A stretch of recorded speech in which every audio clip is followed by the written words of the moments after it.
Good morning, ladies and gentlemen, and esteemed guests from around the world. We're delighted to welcome you to the C20 Symposium on Compassion.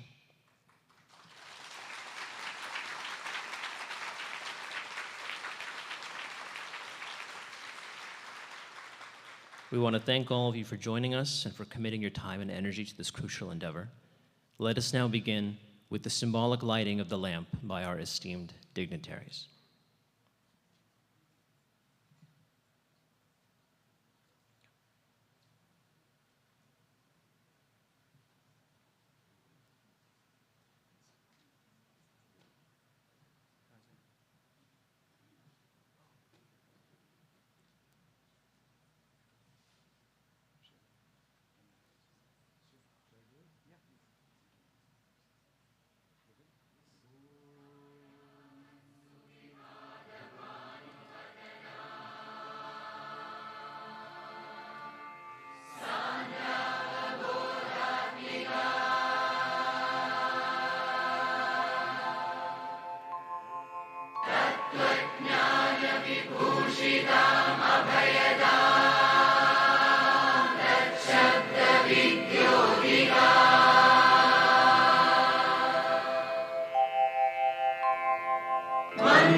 We now invite Swami Dayamritananda Puri, Executive Director of MA Centers, to make some welcoming remarks.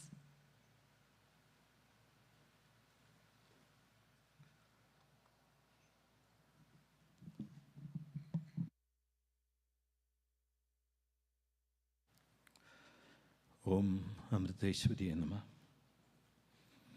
I'd like to, first of all, welcome all the dignitaries on the stage, and each and every one of you for being here today.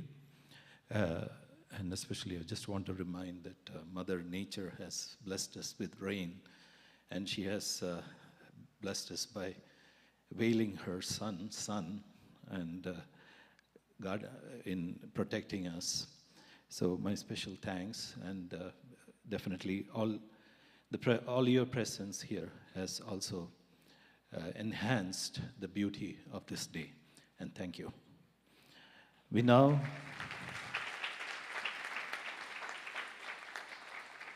we're going to have the formal inauguration of the C20, which is a part of the G20.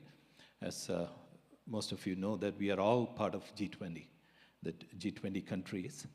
And especially the C20 comes, the Civil Society 20, which stands for C, is part of the G20 group.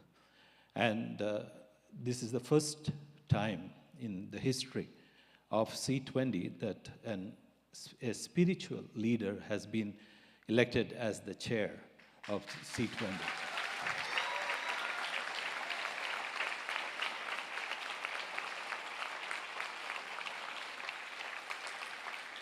And as we all know, our dear Amma, Mata Amritandamayi, has been nominated by the Prime Minister, Modi ji, to be the chair of C20. And we have today the honor of Swami Amrita Swarupananda Puri ji. We call him Swamiji lovingly. And here representing Amma today. And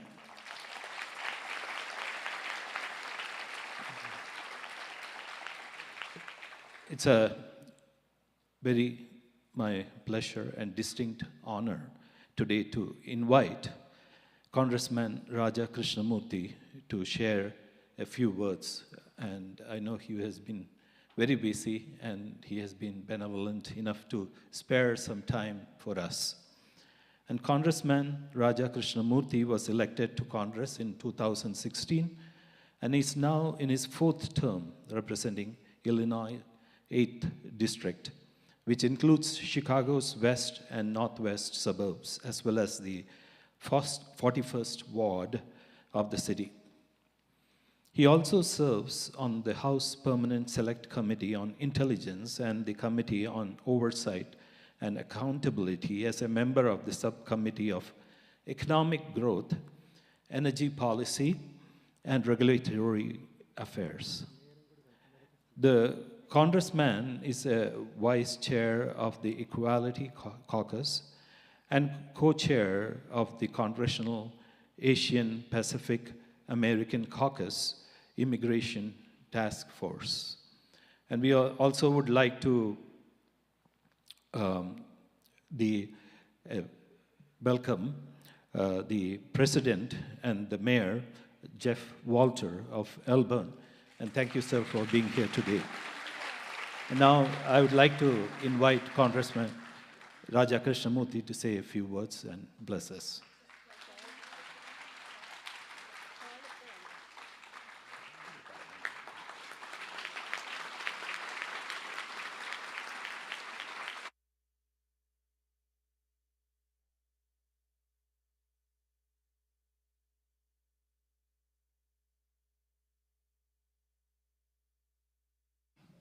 Om. Yeah. We'll do it right. Om Namah Shivaya. It's wonderful to be with you. It's an honor to be here. And as I like to say, it's an honor to be any place they can pronounce my name correctly. This is a true story. When I first ran for office in Illinois, I said, "Hi, my name is Raja Krishnamurthy."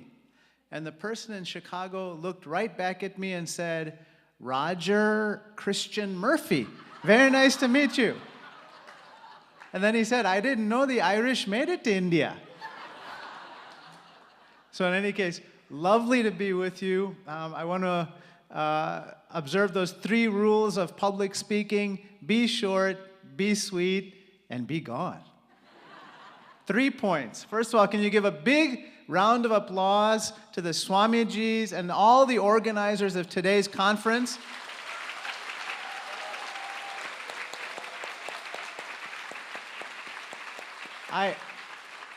I've known Swamiji, and Swamiji for many years now, and they are just fabulous people. And you know, I think that it's not an understatement or overstatement to say that they've made a profound difference in the lives of so many people, along with the organization, of course, and Amma. Which leads me to my second point. Can you give a big round of applause to Amma for...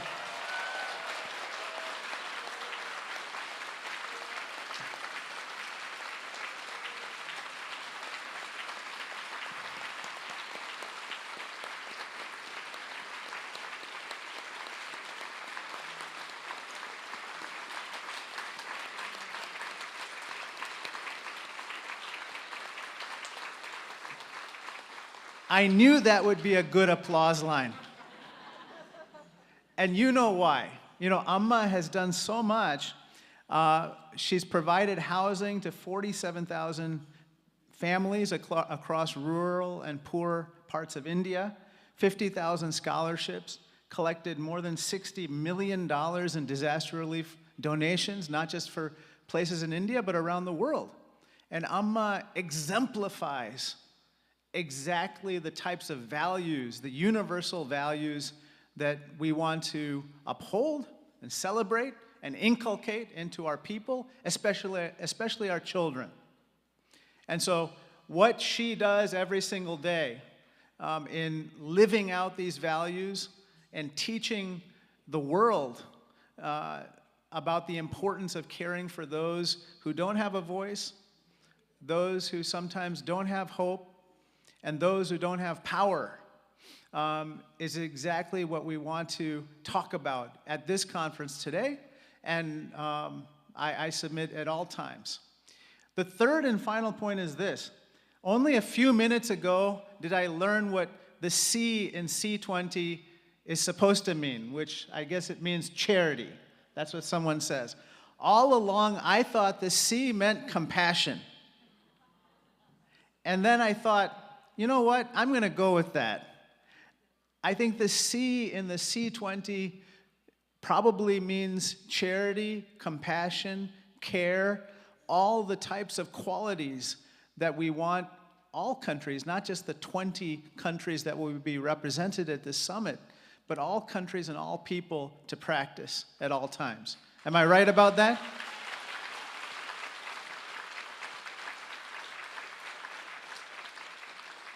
And speaking of your charitable endeavors, you know, there's this old saying, which is, you earn a living by what you get, but you live a life by what you give.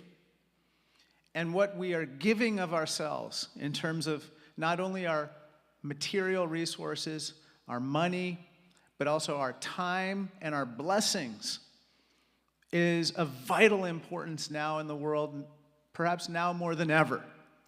And so I would just ask everybody to continue to keep all those who may not be present in this room, but for whom what you're doing today is invaluable, top of mind going forward. I'll just close with my favorite saying. Yesterday is history, tomorrow's a mystery, but today is a gift. That's why we call it the present.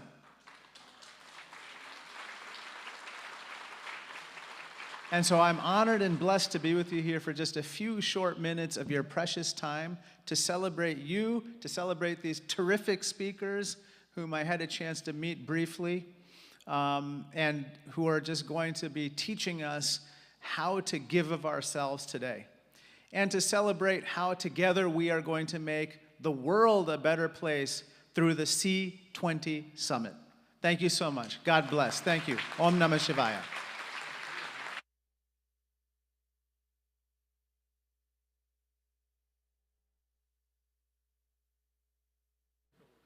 We have a gift for the Congressman.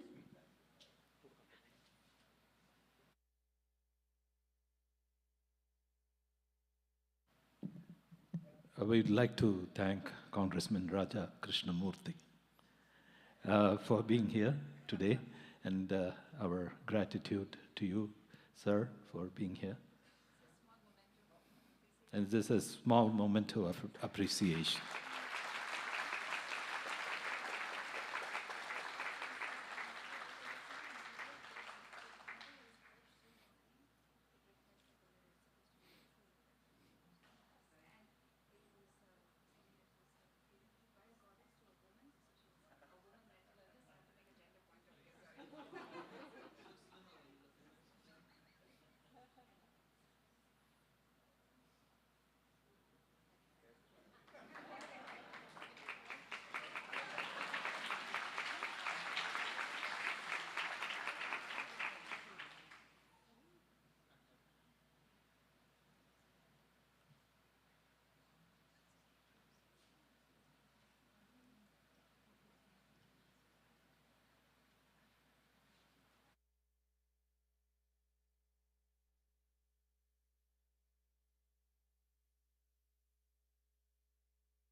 We would now like to ask our esteemed village president, Mayor Jeff Walter, to make a few remarks.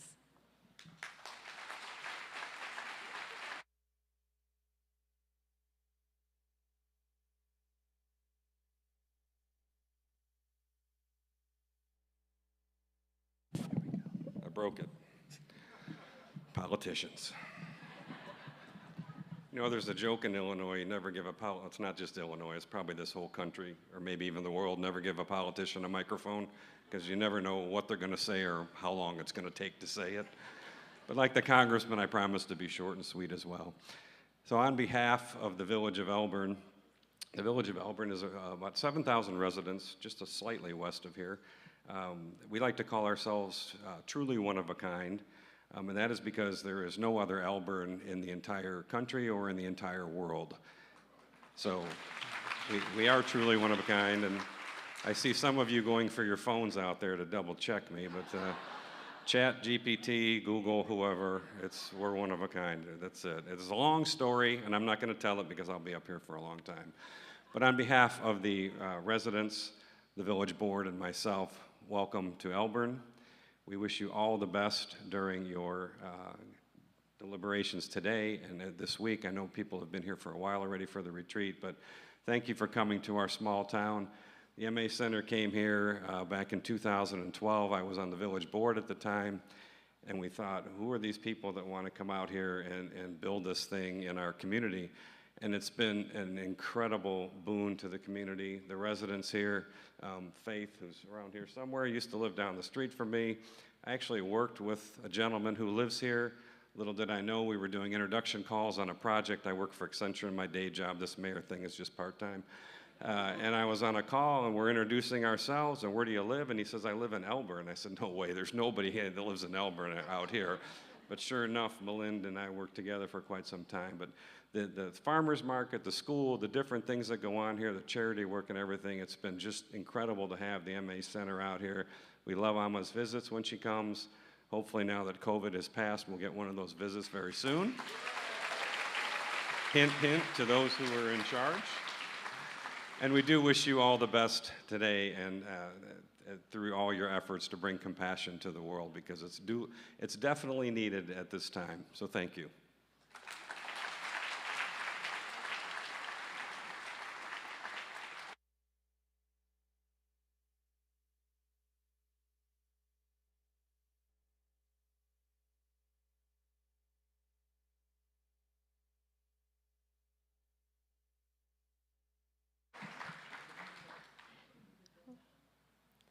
That was the formal welcome for Village President Jeff Walter, and he will now be presented with a gift of thanks.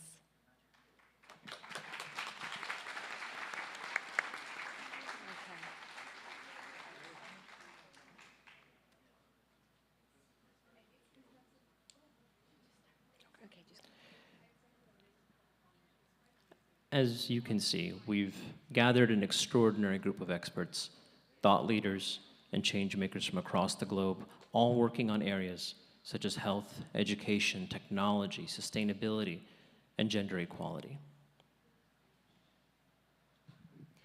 With our C20 chair, Mata Amritanandamayi Devi, Amma, as our guiding light, let's get ready for a series of sessions and discussions that cover the 5 C20 working groups of sustainable and resilient communities, technology, security and transparency, gender equality and disability, integrated holistic health, and education and digital transformation.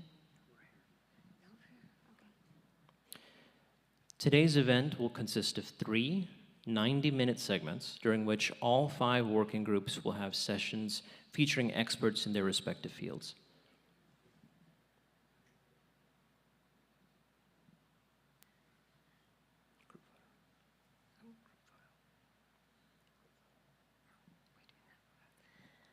To mark this momentous occasion, we would like to ask our guests to please stand for a group photo.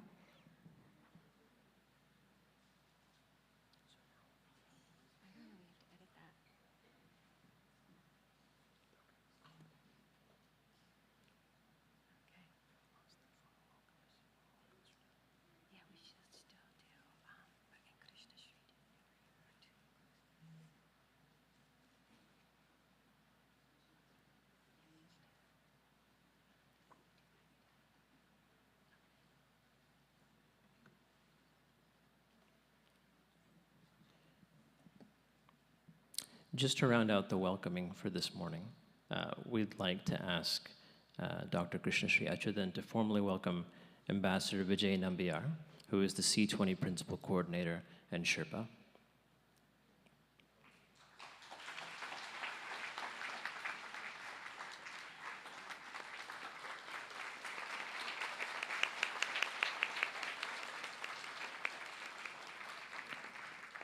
We'd also like to invite Dr. Satya Krishna Ramachandran to formally welcome Ramu Damodaran, former Chief of Partnerships and Public Engagement in the UN Department of Global Communications.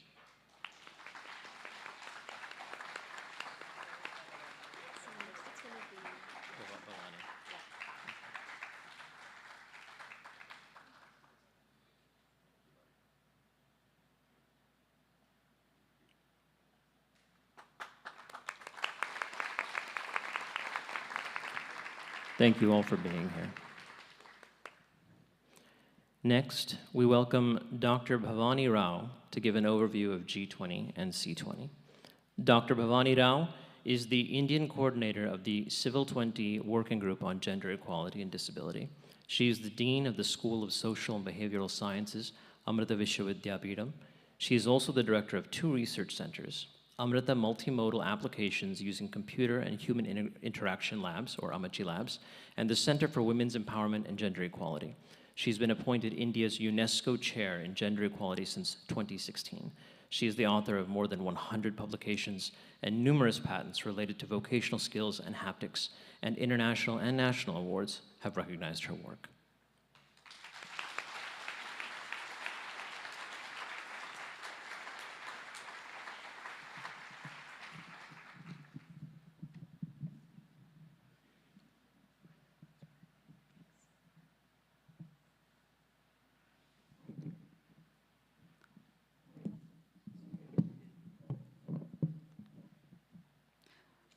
Amriteshwarya Namaha. Very good morning to everybody over here. I cannot say that my talk and introduction will be shorter than the ones that were before, and this is the more boring part of it because it has a lot of technicalities. Please bear with me. Introducing to you the basic fundamental concepts of G20 and C20 to you, so that you understand what all of you are a part of and what we have been a part of since the beginning of this year. So G20, or the group of 20 countries, was a collaboration of 19 countries plus the European Union that came together in 1999 when there was a very serious financial crisis in the world. So they came together so that they could set down foundations of stability, reduce risk, especially in terms of finance, creating new financial structures, but also creating policies that would allow for global stability and sustainable development.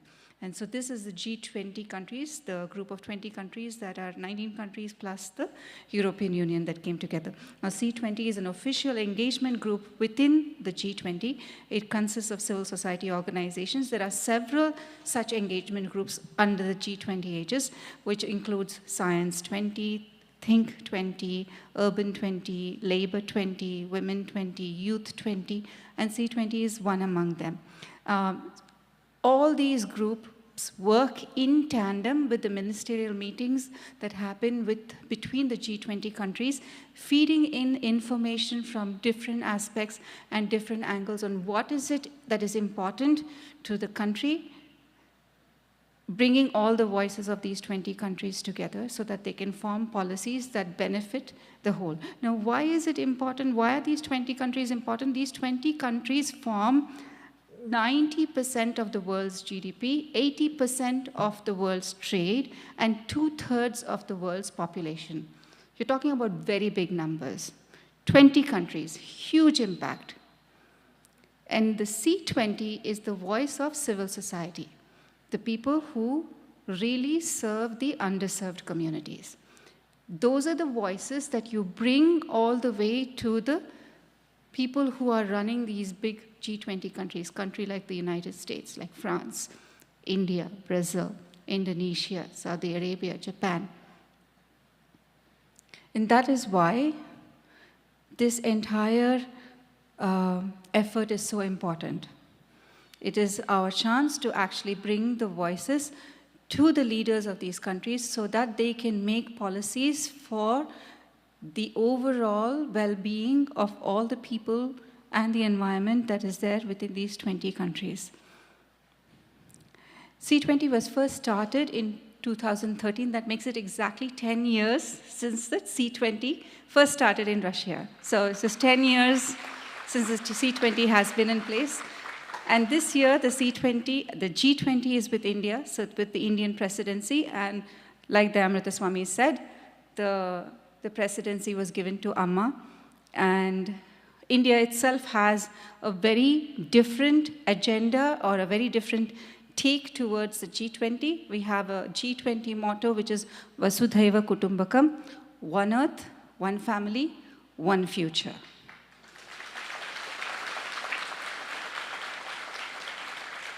And the C20 adds another dimension to it, like the Amrita Swami said, it is headed by a spiritual master. So, like the senator said, C20 is really become Compassion 20.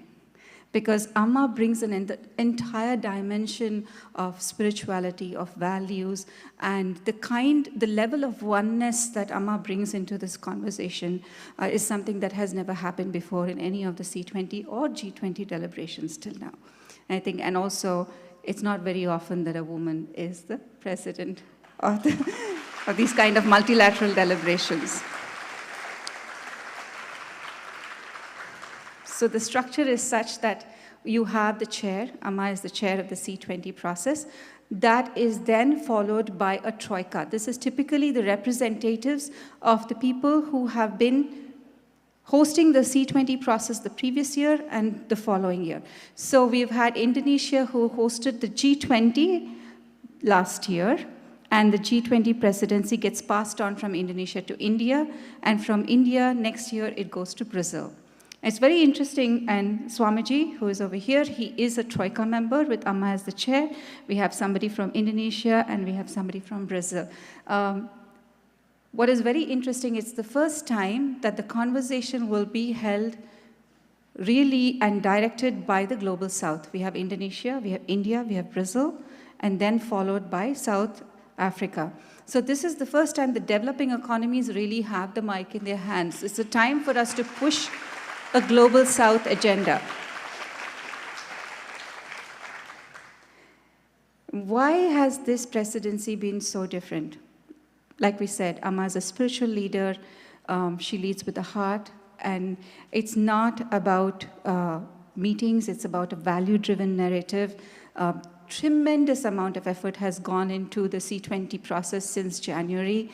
Just to give you a highlight, we've had over 1,000 meetings between the working groups. There are 16 working groups. Most of the times the C20 programs have had 5, 6, 7, maximum 8 working groups. This time the Indian presidency has 16 working groups.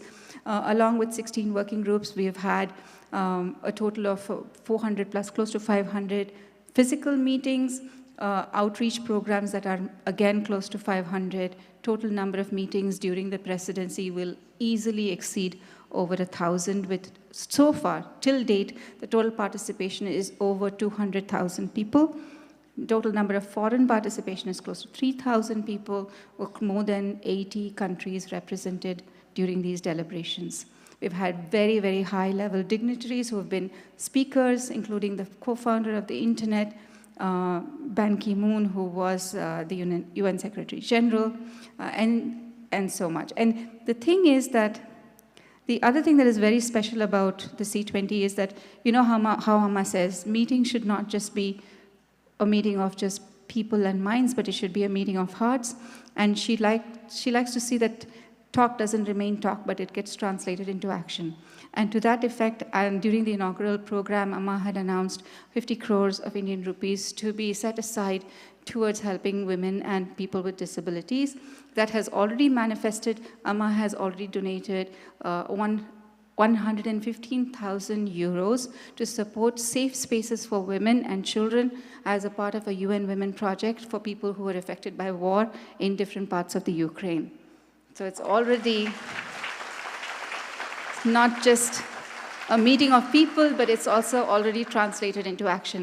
And that's, I think, probably the most distinctive feature of this C20, that we hope that this doesn't just remain as policy recommendations to the G20, but it translates into amazing action. It has a more holistic approach.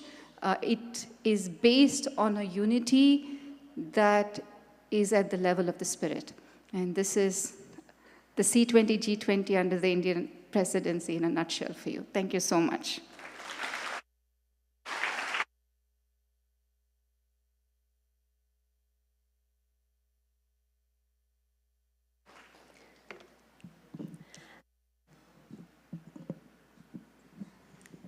Our C20 chair, Mata Amritanandamayi Devi, affectionately known as Amma, is a living example of the power of compassion and how it can be manifested physically to help millions of people across the world.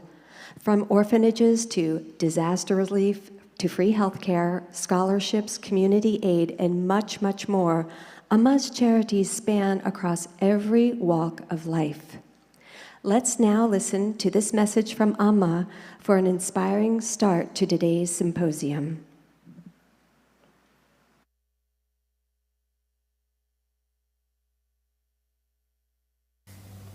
പ്രേമസ്വരൂകളും ആത്മസ്വരൂകളായിരിക്കുന്ന എല്ലാവർക്കും നമസ്കാരം. ഇതൊരു ശുഭമുഹൂർത്തമാണ്. ലോകത്തിൻ്റെ മങ്ങുന്ന തേജസ് വീണ്ടെടുക്കാനുള്ള ഒരു ശ്രമത്തിന് നമ്മൾ തുടക്കം കുറിച്ച് കഴിഞ്ഞിരിക്കുന്നു. G20യുടെ അധ്യക്ഷത ഭാരതത്തിന് ലഭിച്ച ചരിത്രപ്രധാനമായ അവസരമാണിത്. G20യുടെ ഭാഗമായ C20യുടെ പ്രവർത്തനങ്ങൾ വിജയകരമാക്കുക എന്ന വലിയ ഉത്തരവാദിത്തമാണ് ഭാരത സർക്കാരും പ്രധാനമന്ത്രി ശ്രീ നരേന്ദ്രമോദിയും നമ്മളെ ഏൽപ്പിച്ചിരിക്കുന്നത്. ഈ സംരംഭത്തോട് അങ്ങേയറ്റം നീതി പുലർത്താൻ നമുക്ക് കഴിയട്ടെ. മനുഷ്യ ശരീരവും ഈ പ്രപഞ്ചത്തിലെ മറ്റ് ചരാചരങ്ങളും പഞ്ചഭൂതങ്ങളായ ഭൂമി, ജലം, അഗ്നി, വായു, ആകാശം എന്നിവയിൽ നിന്നും ഉടലെടുത്തതാണ്. പഞ്ചഭൂതങ്ങളുടെ ഉറവിടം പ്രകൃതിയാണ്. അതുകൊണ്ട് പ്രകൃതിയും മനുഷ്യനും ഒന്നാണ്. ഈ സത്യം അനുഭവതലത്തിൽ അറിഞ്ഞതുകൊണ്ടാണ് ഋഷികൾ വസുദൈവ കുടുംബമെന്ന് ഉദ്ഘോഷിച്ചത്. ഈ ഉപനിഷത്ത് വാക്യം G20യുടെ ആദർശവാക്യമായി തിരഞ്ഞെടുത്ത് എല്ലാം കൊണ്ടും ഉചിതമായി. പ്രവർത്തന മേഖലകളിൽ അവർ നേരിടുന്ന പ്രശ്നങ്ങൾ പരിഹരിക്കുക, ജനങ്ങളുടെ ഹിതമറിയുക, വിവിധ പ്രവർത്തന മേഖലകളിൽ അവർ നേരിടുന്ന പ്രശ്നങ്ങൾ പഠിക്കുക, അവ ഭാരത സർക്കാരിൻ്റെയും G20 രാഷ്ട്രങ്ങളുടെയും ശ്രദ്ധയിൽപ്പെടുത്തുക, പരിഹാരങ്ങൾ നിർദ്ദേശിക്കുക. ഇതാണ് C20യുടെ പ്രധാന ധർമ്മം. മനുഷ്യൻ അവൻ്റെ ലോകജീവിതം സുഗമവും സുഖകരവുമാക്കാൻ പല പരീക്ഷണങ്ങൾ നടത്തുന്നു. ഇവയൊക്കെ ആവശ്യമായിരിക്കാം. പക്ഷേ ഈ ശക്തികൾ വർദ്ധിപ്പിക്കാനുള്ള ശ്രമത്തിനിടയിൽ നമ്മൾ മഹാശക്തിയായ പ്രകൃതിയെ മറന്നുപോകുന്നു. നാം ഈ മഹാപ്രപഞ്ചത്തിൻ്റെ ഭാഗമാണെന്നുള്ള വലിയ സത്യം മറന്നുപോകുന്നു. അത് മനുഷ്യനെ ഓർമ്മിപ്പിക്കുവാൻ പ്രകൃതി ഒന്നിനു പുറകെ ഒന്നായി ഷോക്ക് ട്രീറ്റ്മെൻറ്റ് നൽകിക്കൊണ്ടിരിക്കുകയാണ്. എന്നിട്ടും നമ്മൾ മറവി രോഗം ബാധിച്ചവരെ പോലെ കഴിയുകയാണ്. മനുഷ്യൻ്റെ ബുദ്ധിശക്തിക്ക് എത്താൻ കഴിയുന്ന ഉയരങ്ങളും നടത്തുവാൻ കഴിയുന്ന പരീക്ഷണങ്ങളും എല്ലാം നടക്കട്ടെ. അതിനോടൊപ്പം ആധ്യാത്മചിന്തയുടെയും ആധ്യാത്മികയിൽ അധിഷ്ഠിതമായ ജീവിത രീതിയുടെയും ശക്തി കൂടി പരീക്ഷിക്കാൻ നമ്മൾ തയ്യാറാകണം എന്നാണ് അമ്മയുടെ അഭിപ്രായം. അതാണ് പ്രകൃതിയും പ്രപഞ്ചവും നൽകുന്ന സൂചനകളിൽ നിന്നും മനസ്സിലാക്കേണ്ടത്. ആ വിധത്തിൽ പ്രവർത്തിച്ചാൽ മാത്രമേ വസുദൈവ കുടുംബകം എന്ന വചനത്തിൻ്റെ അർത്ഥം കുറച്ചെങ്കിലും സഫലീകരിക്കാൻ നമുക്ക് കഴിയും. എല്ലാം ഉണ്ട് എന്നാൽ ഒന്നുമില്ല എന്നതാണ് മനുഷ്യൻ്റെ ഇന്നത്തെ അവസ്ഥ. ഒരു കാര്യം വളരെ വ്യക്തമാണ്, മനുഷ്യൻ പ്രകൃതിയുമായി അകലും തോറും അവൻ്റെ പ്രശ്നങ്ങൾ വർദ്ധിക്കും. ഈശ്വരൻ്റെ മുഖമാണ് പ്രകൃതി. പ്രകൃതി മനുഷ്യൻ്റെ അജ്ഞാനവർത്തിയാണ്, അത് നിർജീവമാണ്, അതുകൊണ്ട് എന്ത് വേണമെങ്കിലും ആകാം എന്നൊക്കെയുള്ള മിഥ്യാധാരണ മനുഷ്യർക്കുണ്ട്. പ്രകൃതി ഒരു ശരീരമാണ്, അത് ഏകമാണ്. ഒരു ശരീരത്തിലെ അവയവങ്ങളെല്ലാം അഭേദ്യമായിരിക്കുന്നത് പോലെ പ്രകൃതിയിലെ ജീവനുള്ളതും ഇല്ലാത്തതുമായ സകലതും അന്യോന്യം ബന്ധപ്പെട്ടിരിക്കുന്നു. അവയെല്ലാം പ്രകൃതിയുടെ അവയവങ്ങളാണ്. അതുകൊണ്ട് പ്രകൃതി സംരക്ഷണവും പരിപാലനവും മാറ്റി നിർത്തിക്കൊണ്ട് സുസ്ഥിര വികസനം സാധ്യമല്ല. അങ്ങനെ ഒരു വികസനം പ്രായോഗികമാക്കാൻ കുറേ കോൺഫറൻസുകളും ചർച്ചകളും സംവാദങ്ങളും നടത്തിയതുകൊണ്ട് നിയമനിർമ്മാണം നടത്തിയതുകൊണ്ടോ മാത്രം സാധിക്കില്ല. അതിന് മനുഷ്യൻ്റെ മനോഭാവം മാറണം. മനസ്ഥിതി മാറ്റിയാൽ പരിസ്ഥിതി നമുക്ക് മാറ്റിയെടുക്കാം. ഭൂമിയും ജലവും അഗ്നിയും വായുവും ആകാശവും ഇല്ലാതെ മനുഷ്യനെ എങ്ങനെ ജീവിക്കും? ഈ 5 ഘടകങ്ങളാണ് മനുഷ്യ ശരീരത്തിൻ്റെ അടിത്തറ. അവ പ്രകൃതി നമ്മുടെ അകത്തും പുറത്തുമുണ്ട്. നമ്മളെല്ലാം ഭൂമിയിൽ ജീവിക്കുമ്പോൾ സഹജീവികളെയും പ്രകൃതിയെയും അവഗണിക്കുന്നു. സ്വന്തം സ്വാർത്ഥ താല്പര്യങ്ങളും അത്യാഗ്രഹങ്ങളും സബലീകരിക്കാൻ വേണ്ടി മാത്രം പ്രയത്നിക്കുന്നു. അതേസമയം സ്വർഗം തരണേ എന്ന് ഈശ്വരോട് പ്രാർത്ഥിക്കുകയും ചെയ്യും. ഇതെന്തൊരു വിരോധാഭാസമാണ്. 21-ാം നൂറ്റാണ്ടിൻ്റെ ഏതാണ്ട് കാൽഭാഗം പിന്നിടുന്ന ഈ സന്ദർഭത്തിൽ എന്താണ് നമ്മുടെ ലോകത്തിൻ്റെ അവസ്ഥ? കണ്ണുകളടച്ച് ലോകത്തിൻ്റെ ഭൂപടം എവിടെയെങ്കിലും തൊടുക. കണ്ണു തുറന്ന് അത് ഭൂമിയുടെ ഏത് പ്രദേശമാണ്, ഇത് രാജ്യമാണെന്ന് നോക്കുക. അതെവിടെയാണെങ്കിലും അവിടെ ശാന്തമാണോ, സംഘർഷരഹിതമാണോ? അവിടെ മനുഷ്യന് വിശപ്പും ദാഹവും അടക്കാനുള്ള ശുദ്ധജലവും ഭക്ഷണവും കിട്ടുന്നുണ്ടോ? അവന് കിടക്കാൻ തലയ്ക്ക് മുകളിൽ ഒരു മേൽക്കൂരയുണ്ടോ? ധരിക്കാൻ വസ്ത്രമുണ്ടോ? വൈദ്യ ചികിത്സ സമയത്തിന് കിട്ടുന്നുണ്ടോ? സ്ത്രീകളും കുട്ടികളും സുരക്ഷിതരാണോ? ഈ ചോദ്യങ്ങളുടെ ഉത്തരം അമ്മ പറയാതെ തന്നെ എല്ലാവർക്കും അറിയുന്നതാണ്. പണക്കാർ സ്വന്തം ബംഗ്ലാവിൽ ആഡംബരങ്ങളുടെ നടുവിൽ നിന്ന് കരയുമ്പോൾ പാവപ്പെട്ടവൻ ചോരുന്ന കുടിൽ ഒടിഞ്ഞ കസേരയിൽ നിന്ന് കരയും എന്ന വ്യത്യാസമേ ഉള്ളൂ. നിരവധി സംഘടനകളും വ്യക്തികളും പരിഹാരങ്ങൾ കാണാൻ ശ്രമിക്കുകയും ജീവകാരുണ്യ പ്രവർത്തനങ്ങൾ നടത്തുകയും ചെയ്യുന്നുണ്ട്. പക്ഷെ അവയെല്ലാം കടലിൽ വീഴുന്ന തുള്ളികൾ പോലെ മാത്രമേ ആകുന്നുള്ളൂ. ഈ വെള്ളത്തുള്ളികൾ മരുഭൂമി വീണാൽ അതുകൊണ്ട് ഉപകാരമുണ്ട്. എന്നുവെച്ചാൽ തലം മനസ്സിലാക്കി നമ്മൾ പ്രയോഗിക്കുകയാണെങ്കിൽ അത് തീർച്ചയായിട്ടും അവരിൽ ഉണർവും സന്തോഷവും സമാധാനവും ആരോഗ്യവും എല്ലാം കൊണ്ടുവരാൻ സാധിക്കും. കുഞ്ഞുങ്ങൾ വീട്ടിലിരുന്ന് ഈ ഫോണിൽ കൂടി തന്നെ നോക്കിക്കൊണ്ടിരിക്കുകയല്ലേ. അപ്പോൾ അതിൽ തന്നെ ഫോക്കസ് ചെയ്തിട്ട് എൻ്റെ അടുത്ത് അച്ഛനും അമ്മയും വന്ന് പറയുകയാണ്, കുഞ്ഞിന് മാനസിക രോഗമായി, കുഞ്ഞുറങ്ങുന്നില്ല, പഠിക്കാൻ പോകാൻ മനസ്സില്ല, മാനസിക രോഗമായി. അച്ഛനും അമ്മയും പൊട്ടി പൊട്ടി കരയാണ്, പഠിക്കാൻ ഇൻട്രസ്റ്റ് ഇല്ല. പിന്നെ ലഹരി വരുത്തി, ഫോണിൽ കൂടി തന്നെ വരുത്തി വീട്ടിൽ നിന്ന് കഴിക്കുക. അങ്ങനെ കുറച്ച് ലഹരിക്ക് അടിമയായി. കുറച്ച് ഒരു ഫോൺ തന്നെ വെച്ചുകൊണ്ടിരിക്കുക, കൂടി ഫോൺ മേടിച്ചു കൊടുക്കണം, അതിന് ബഹളമായിട്ട്. അങ്ങനെ കുറേ അമ്മയുടെ പരാതി. ഒരു 40% കുട്ടികളെങ്കിലും അമ്മ അടുത്ത് വന്നിരുന്നു. അമ്മ കണ്ടു അച്ഛനമ്മമാരുടെ ദുഃഖം കണ്ടു, കുഞ്ഞുങ്ങളുടെ വ്യത്യാസം കണ്ടു. അവർക്ക് മനസ്സ് വളരെ ദുർബലമായി. അപ്പോൾ ജീവിതം സിമെൻ്റെല്ലാം കെട്ടിയത് ഗോപുരം പോലായി. കാറ്റടിച്ച ഒറ്റ വീഴ്ച. വേറെ കഴിവുകളുണ്ട്, പക്ഷെ മനസ്സിക്ക് നഷ്ടപ്പെട്ടു. ആത്മഹത്യ, കുറേ കുഞ്ഞുങ്ങളും ആത്മഹത്യ ചെയ്ത്, ആത്മഹത്യ പ്രേരണങ്ങൾ, കൈമുറിക്കുക, അതമ്മ കാണാനിടയായി. റോഡിൽ വണ്ടി ഓടിക്കുമ്പോൾ നിയമം പാലിക്കാതെ വണ്ടി ഓടിക്കുന്ന പോലെയാണ്. എല്ലാം ഇടിച്ചിടിച്ച് കുട്ടിയടിച്ച് മരിക്കത്തേ ഉള്ളൂ. എന്ന് വെച്ചാൽ കാരണത്തിലാണ് പ്രപഞ്ചത്തിൽ നിലനിൽപ്പ് പോലും. അത് നഷ്ടപ്പെട്ട പിന്നെ എല്ലാം നഷ്ടപ്പെട്ടു. നമ്മളും നമ്മുടെ അകലെ. പിന്നെ ടെൻഷൻ വരുമ്പോൾ ലഹരിക്ക്. ഈ ശാന്തിക്ക് ഐസിനെ വേണ്ട. സാമഗ്രികൾ സംഭരിക്കുന്നതിനേക്കാളും ശ്രദ്ധ അതാത് രാജ്യങ്ങളുടെ കുഞ്ഞുങ്ങളെ ശക്തിയാർജിക്കാൻ നമ്മൾ കൊടുത്തിരിക്കണം. മനസ്സിനെ എങ്ങനെ മാനേജ് ചെയ്യണം. അങ്ങനെ ആകുമ്പോൾ എല്ലാത്തിനെയും മാനേജ് ചെയ്യാൻ പറ്റും. നമ്മൾ അഗ്രികൾച്ചർ പഠിച്ചിട്ടാണല്ലോ കൃഷി ചെയ്യുന്നത്. അതുകൊണ്ട് അവിടെ വരുന്ന എന്തെങ്കിലും രോഗം വന്നാൽ മരുന്നടിച്ച് കൊടുക്കാനൊക്കെ സാധിക്കും. അതുപോലെ നമ്മുടെ ജീവിതത്തിൽ ഇങ്ങനെ ആയിരിക്കണം. ലോകം ഒരു പുഷ്പം പോലാണ്. ഒരു ഇതിലും പുഷ്പമെടുത്താൽ അത് മറ്റുള്ളതിലെല്ലാത്തിലും ബാധിക്കും, പുഷ്പത്തിൽ മൊത്തം ബാധിക്കും. അപ്പോൾ ഒരു രാജ്യത്തിൽ വന്നത് ഇപ്പോൾ മറ്റുള്ള എല്ലാ രാജ്യത്തിലും ബാധിക്കും. അവരുടെ വ്യക്തിക്ക് വരുമ്പോൾ കുടുംബത്തിന് സമൂഹത്തിലേക്ക് പോകുന്നു. അങ്ങനെ സമൂഹവും രാഷ്ട്രവും ലോകത്തിലേക്ക് പോവുകയാണ്. എന്ത് പറഞ്ഞാലും അത് അവരുടെ പ്രശ്നമല്ലേ, നമുക്കെന്താ പ്രശ്നമെന്ന് പറയും. അതല്ല, മറ്റുള്ളവരുടെ പ്രശ്നം നമ്മുടായി വരുന്നത്. ഉദാഹരണത്തിന് 10 നിലയുള്ള ഫ്ലാറ്റ്, താഴത്തെ നിലയിൽ തീ പിടിച്ചപ്പോൾ അവിടുത്തുള്ളവർ വിളിക്കുകയാണ്, മേളത്തെ നിലയിൽ വിളിച്ച് ആരെങ്കിലും വരണേ, ഈ തീ അണയ്ക്കാൻ സഹായിക്കണേ, തീ അണയ്ക്കാൻ സഹായിക്കണേ, ഉടനെ മേളിൽ താമസിക്കണേ, നിങ്ങളുടെ നിലയിൽ നിങ്ങളുടെ പ്രശ്നം എന്ന് പറഞ്ഞുകൊണ്ടിരുന്നാൽ എങ്ങനെയായിരിക്കും പറയാൻ? അങ്ങനെ പറഞ്ഞുകൊണ്ടിരുന്നാൽ എന്താ സംഭവിക്കാമോ? ആ തീ പിന്നെ മേളോട്ടാണ് പിടിച്ച് വരുന്നത്. അവരുടെ പ്രശ്നമാണ് നമ്മുടെ പ്രശ്നമായി തീരുന്നത്. അപ്പോൾ അതുകൊണ്ട് എപ്പോഴും മറ്റുള്ളവരുടെ നമ്മൾ തള്ളാതെ നമ്മുടേതായിട്ട് തന്നെ നമ്മൾ കണ്ട് നീങ്ങണം. അപ്പോൾ നമ്മൾ ഏത് സ്ഥലത്ത് പോയാലും ആദ്യം ചോദിക്കുന്നത് അവിടെ ഇൻ്റർനെറ്റ് കിട്ടുമോ എന്നാണ്. ആ സ്ഥലത്ത് ഇൻ്റർനെറ്റ് കിട്ടുമോ, ആ വീട്ടിൽ പോയി ഇൻ്റർനെറ്റ് കിട്ടുമോ, അല്ല ഹോട്ടലിൽ ഇൻ്റർനെറ്റ് കിട്ടുമോ സൗകര്യം. കിട്ടിയില്ലെങ്കിൽ എന്തോ ഒരു ഉറക്കമില്ലാതെ കരയ്ക്ക് കിടക്കുന്ന മത്സ്യം വരെ പടയ്ക്കുന്നതാണ്. ആധ്യാത്മം എന്ന് പറയുമ്പോൾ ഇൻ്റർനെറ്റാണ്. അതിൻ്റെ കണക്ഷൻ ശരിയായാൽ ഏത് സാഹചര്യത്തിലും ഈ ഒരു വെപ്രാളവും ടെൻഷനും ഉണ്ടാകത്തില്ല. വരുന്ന സാഹചര്യത്തെ അഡ്ജസ്റ്റ് ചെയ്യാനും അതോടൊപ്പം മറ്റുള്ളവരുടെ കാരുണ്യം കാണിക്കാൻ നമുക്ക് കഴിയും. അപ്പം അതാണ് നമ്മൾ ആത്മീയത എന്ന് പറയുന്നത്. ലോകജനതയുടെ പൊതുവായ മനോഭാവത്തെക്കുറിച്ച് ചിലർ ഒരു പഠനം നടത്തുകയുണ്ടായി. ഒരേ ഒരു ചോദ്യം മാത്രമാണ് എല്ലാ രാജ്യങ്ങളുടെയും ജനങ്ങളോട് ചോദിച്ചത്. ലോകത്തിൻ്റെ മറ്റ് ഭാഗങ്ങളിൽ അല്ലെങ്കിൽ രാജ്യങ്ങളിൽ നിലനിൽക്കുന്ന ഭക്ഷ്യക്ഷാമം പരിഹരിക്കാൻ താങ്കളുടെ സത്യസന്ധമായ അഭിപ്രായം ദയവായി രേഖപ്പെടുത്തുക.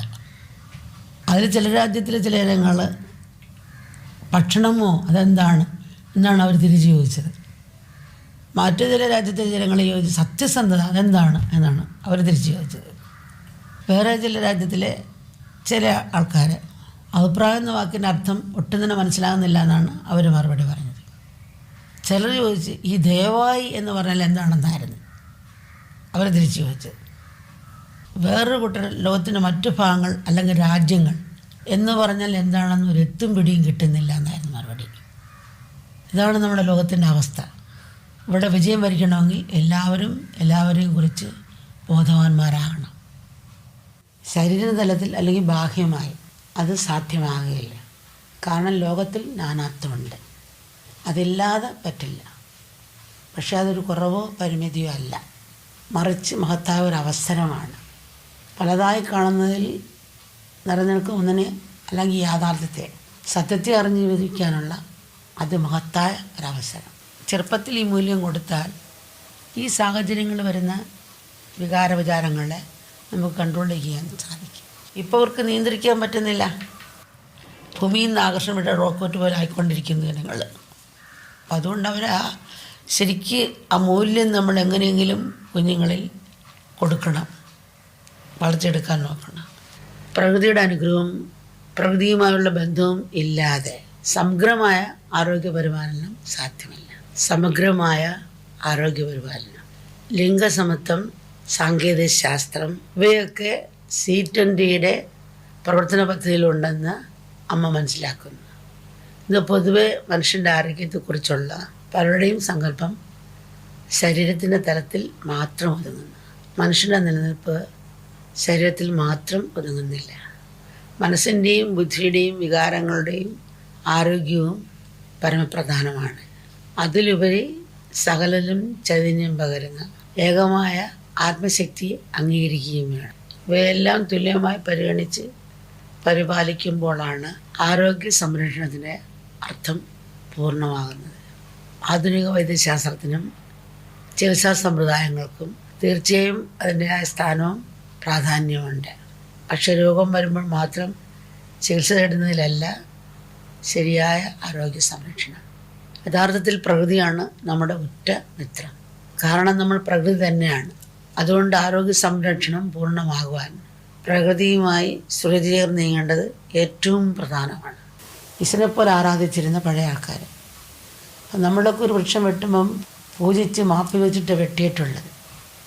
അങ്ങനെ ഓരോ ജീവജാലങ്ങളെയും അന്ന് നമ്മൾ ആരാധിച്ചത് തന്നതിനുള്ള നന്ദി കാണിച്ചതാണ്. അപ്പം നമ്മളതൊരു പ്രാകൃതമല്ലാത്ത പ്രായോഗികമായിരുന്നു. അവിടത്തേക്ക് നമ്മൾ തിരിച്ച് കുറച്ചെങ്കിലും പോയേ പറ്റുള്ളൂ. ഇപ്പോൾ വിഷവെള്ളം ചേർത്ത കച്ചിയാണ് പശു തിന്നുന്നത്. പിന്നെ എല്ലുപൊടി, കെമിക്കൽ ചേർത്ത എല്ലുപൊടി അങ്ങനെ തിന്നുന്നത്. അപ്പം അതിൽ നിന്നുണ്ടാകുന്ന പാലിനും അത്ര കണ്ട് ഗുണമില്ല. അത് നമുക്ക് വിശപ്പടക്കാൻ സാധിച്ചു. പക്ഷേ നമ്മുടെ ഇമ്മ്യൂണിറ്റിയും പോഷകാംശം കുറഞ്ഞു. കൂടുതൽ പാല് കിട്ടി, അത്ര അസുഖം കിട്ടി. സയൻസ് 5% വിഷവെള്ളം ചേർക്കാൻ പറഞ്ഞെങ്കിൽ അത് 25% വിഷവെള്ളം ചേർക്കാൻ ലാഭത്തിന് വേണ്ടി. അങ്ങനെ എല്ലാവരും ഒരേപോലെ നല്ലതായിക്കൊണ്ടിരിക്കും. മനസ്സും ശരീരവും എല്ലാം നല്ലതാകണം. വേണ്ടെന്ന് പറയുന്നില്ല, അത് അതിനുള്ളൊരു ക്രമീകരണങ്ങൾ കൊണ്ടുവരണം. ലിംഗസമത്വത്തെക്കുറിച്ച് പറയുമ്പം ലോകത്തിൽ പലരും സ്ത്രീകളെ രണ്ടാം തരക്കാരായിട്ടാണ് കാണുന്നത്. സയൻസും സാങ്കേതികവിദ്യയും വളർന്നു, ലോകം പുരോഗമിക്കുന്നു, മനുഷ്യൻ കൂടുതൽ പരിഷ്കാരികളാകുന്നു എന്നൊക്കെ പറയുമ്പോഴും സ്ത്രീയെ അംഗീകരിക്കുന്ന കാര്യത്തിൽ ആഴത്തിൽ എവിടെയോ ഒരു മുടക്കവും വിമിഷ്ടവുമാണ്. ലോകമെമ്പാടുമുള്ള 15നും 19നും ഇടയ്ക്ക് പ്രായമുള്ള കുട്ടികളിൽ 4-ൽ ഒരാൾക്ക് വിദ്യാഭ്യാസവും ജോലിയും നിഷേധിക്കപ്പെടുന്നു. എന്നാൽ ആൺകുട്ടികളുടെ കാര്യത്തിൽ 10-ൽ ഒരാൾക്ക് മാത്രമാണ് ഈ സാഹചര്യമുള്ളത്. മറ്റൊരു പ്രധാന വിഷയം ദുർബല വിഭാഗത്തിൽപ്പെടുന്ന സ്ത്രീകളെയും കുട്ടികളെയും ശാക്തീകരിക്കുക എന്നുള്ളതാണ്. അവരെ കൈപിടിച്ചുയർത്തുന്നത് നമ്മളൊരു യജ്ഞമായി എടുക്കണം. അവരിൽ ഉറങ്ങിടക്കുന്ന കഴിവുകളെ അവരുടെ സ്വന്തം ഉന്നമനത്തിനും സമൂഹത്തിൻ്റെ വളർച്ചയ്ക്കും ഉപയോഗിക്കാതെ നഷ്ടമാക്കരുത്. സ്ത്രീകൾ മുന്നോട്ട് വരുമ്പം പുരുഷന്മാർ മാറിക്കൊടുക്കുക, വഴിയൊരുക്കി കൊടുക്കുക. അവർ വൺ വേ ആകരുത്, ഹൈവേ ആകണം. ഇപ്പോൾ സ്ത്രീകളും കൈക്ക് മസിൽ വയ്ക്കാൻ മത്സരിക്കാതെ ഇവിടെ ഹൃദയത്തിൽ സ്വയം തൻ്റെ ഹൃദയത്തിൽ ആ മസിൽ വയ്ക്കണം. അത് സമൂഹത്തിന് ഗുണകരമാകുകയും ചെയ്യും.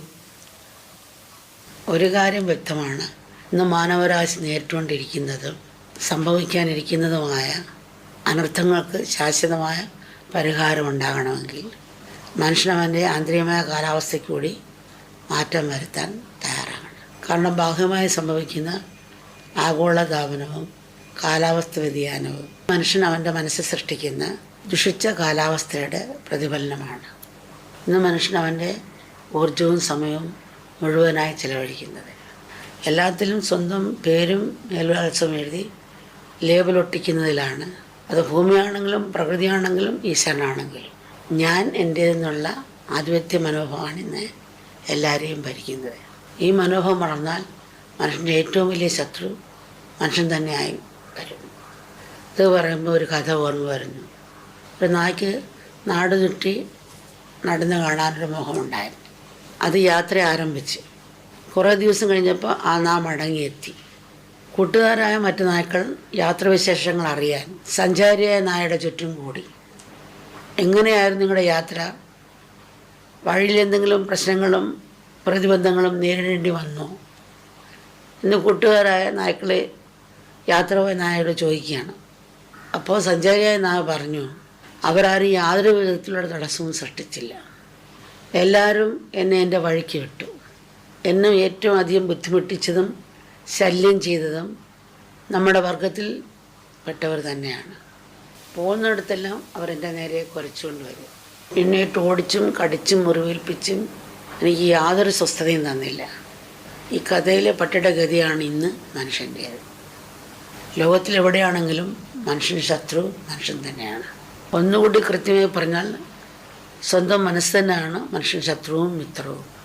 നമ്മുടെ ചിന്തകളുടെയും കർമ്മങ്ങളുടെയും ഉറവിടം മനസ്സായിരിക്കെ തിരുത്തലുകൾ ആത്മാർത്ഥമായി നടപ്പിലാക്കാൻ നമ്മുടെ വിദ്യാഭ്യാസ സ്ഥാപനങ്ങളിൽ ആധ്യാത്മിക മൂല്യങ്ങൾ പാഠ്യവിഷയത്തിൻ്റെ ഭാഗമാക്കണം. നമ്മുടെ ആശ്രമത്തിൽ ചില സീസണിൽ 180 രാജ്യത്തിനൊക്കെ കുഞ്ഞുങ്ങൾ വരും. അപ്പോൾ അന്ന് കുറച്ച് ദിവസം ഇവിടെ നിൽക്കും. അന്ന് കുഞ്ഞുങ്ങളെല്ലാം നമ്മളെ ഗീതയൊക്കെ അവർ പഠിക്കും. ആധ്യാത്മിക കേട്ട് കഴിയുമ്പോൾ കുഞ്ഞുങ്ങൾ നേരത്തെ അവർ ഇടിയിട്ട് ഭയങ്കര കരഞ്ഞൊന്നും കഴിക്കാൻ നിർബന്ധ ബുദ്ധിയെടുത്ത് മേടിച്ച കളിപ്പാട്ടങ്ങൾ വേറെ കുഞ്ഞുങ്ങളുടെ ബർത്ത്ഡേ വരുമ്പം ഈ കുഞ്ഞുങ്ങൾ ഇവരുടെ ഇടിയിട്ട് മേടിച്ച കളിപ്പാട്ടം ആ കുഞ്ഞുങ്ങളുടെ കൊടുക്കുക. എന്നിട്ടത് കുഞ്ഞുങ്ങൾ സത്സംഗം പറയുമ്പോൾ പറഞ്ഞ അമ്മേ അതിൻ്റെ ഇഷ്ടപ്പെട്ട കളിപ്പാട്ടം കൊണ്ട് അമ്മയുടെ ബർത്ത്ഡേക്ക് കൊടുത്തു. അപ്പോൾ എനിക്ക് മേടിച്ച് തന്നപ്പോൾ എൻ്റെ അമ്മ മേടിച്ച് തന്നപ്പോൾ എത്ര സന്തോഷമുണ്ടായി, അതിനേക്കാളും എനിക്ക് സന്തോഷം തോന്നി അത് ആ കുട്ടിക്ക് കൊടുത്തപ്പോൾ. അപ്പോൾ കുട്ടികൾ ആത്മീയം കേട്ട് കഴിഞ്ഞപ്പോൾ പിന്നെ മറ്റൊരു കൊടുക്കുന്നതിൽ സന്തോഷിക്കുന്നു, കിട്ടുന്നതിനേക്കാളും കൊടുത്തപ്പോൾ സന്തോഷിച്ചു. ശരിക്കും നമുക്ക് ആത്മീയം മനസ്സിലാകുമ്പോൾ ആ ഹൃദയത്തിൽ വിശാലത വരികയും ബോധം മണ്ഡലം വളരുകയും ചെയ്യുന്നു എന്നുള്ള അർത്ഥമാണ്. കൾച്ചർ എന്ന് പറഞ്ഞാൽ സംസ്കാരം എന്നാണ് അർത്ഥം. എന്ന് വെച്ചാൽ സംസ്കരിച്ചെടുക്കുക. ഒരു അസുഖൻ്റെ മലോമൂത്രം എടുത്ത് ലാബിൽ വെച്ച് അണുക്കളെ വളർത്തും, അങ്ങനെയാണ് കണ്ടുപിടിച്ച് ചികിത്സിക്കുന്നത്. അപ്പം അതേപോലെ ആ സംസ്കാരം മനസ്സിലാക്കിയപ്പോൾ കുഞ്ഞുങ്ങൾ എല്ലാവരും ഒരേപോലെ പഠിച്ചു. അതനുസരിച്ച് കുഞ്ഞുങ്ങൾ പ്രവർത്തിക്കാൻ തുടങ്ങി. ഒരു പകുതി മുക്കാലും കുഞ്ഞുങ്ങളിപ്പോൾ എന്താ തെറ്റ് ശരിയെന്ന് കാണാൻ തുടങ്ങി. സാധനം വേണ്ടല്ലേ, ഇത് വേണ്ട, പാവപ്പെട്ട കുട്ടിയുണ്ട്, അതിന് കൊടുക്കാം എന്നൊക്കെ ഈ ചെറിയ പ്രായത്തിൽ അക്ഷരം പഠിക്കുന്നതിന് മുമ്പ് തന്നെ അവർക്ക് ദാനം തുടങ്ങി. അതൊക്കെ കണ്ടതുകൊണ്ട് അമ്മയ്ക്ക് നമ്മൾ ചെറുപ്പത്തിൽ വളർത്തിയാൽ ഈ ദാനധർമ്മങ്ങളും എല്ലാവരുടെ സ്നേഹവും, ഒരാൾക്ക് വയ്യാങ്കിൽ എല്ലാവരും പോയി കൂട്ടോ തിരക്കുന്നു. അപ്പോൾ തീർച്ചയായിട്ടും നമ്മൾ ഈ ഒരു മാറ്റം വരുത്താൻ സാധിക്കുമെന്നാണ് അമ്മയ്ക്ക് തോന്നുന്നുണ്ട്. അമ്മ ഇത് പറയുന്നതേ ഉള്ളൂ. ആവശ്യങ്ങളുടെ പറയുമ്പോൾ നമുക്ക് എല്ലാവർക്കും ഭൂമിയെ തന്നെ സ്വർഗമാക്കാം. ഒരു പൂത്തലിൽ നിൽക്കുന്ന ഒരു പൂന്തോട്ടം ഓർക്കുക, അതിൽ കുറേ കുട്ടികൾ ഓടിച്ചാടി കളിക്കുന്നു, അതിൽ പൂമ്പാറ്റകൾ ഇങ്ങനെ തേൻ കുടിച്ചും അത് മറന്നും കളിക്കും. ഇങ്ങനെയൊരു ലോകം ഉണ്ടായിരുന്നെങ്കിൽ ഞാൻ ആഗ്രഹിച്ചു പോവാണ്. പൂമ്പാറ്റകളെന്ന് വെച്ചാൽ എല്ലാ ജനങ്ങളും ആഹ്ലാദിച്ചു. അപ്പോൾ എല്ലാവർക്കും അവർക്ക് അവകാശപ്പെട്ടേ കിട്ടും. ഇവരുണ്ടാക്കുന്നെല്ലാം കൊടുക്കണമെന്ന് പറയും. എന്തെങ്കിലും കുറച്ചെങ്കിലും അങ്ങോട്ട് ചതഞ്ഞാൽ ഒരു ദീപായി നമ്മൾ മാറില്ല. ഇപ്പോൾ ദീപായി കൊണ്ട് പോവാണ്, ഒരു ശൃംഖലയുടെ കണ്ണിയെ ആയിത്തീരും. വ്യക്തിയുടെയും കുടുംബത്തിൻ്റെയും സമൂഹത്തിൻ്റെയും ലോകത്തിൻ്റെയും വളർച്ചയ്ക്കും വികാസത്തിനും സംസ്കാരം വളരണം. അതിനുള്ള അന്തരീക്ഷം മനസ്സിനുള്ളിലാണ് വളർത്തേണ്ടത്. ആ വളർച്ചയ്ക്കുള്ള സാഹചര്യം വീട്ടിലും വിദ്യാഭ്യാസ സ്ഥാപനത്തിലും കൊണ്ടുവരാൻ ശ്രമിക്കുന്നത് നല്ലതായിരിക്കും.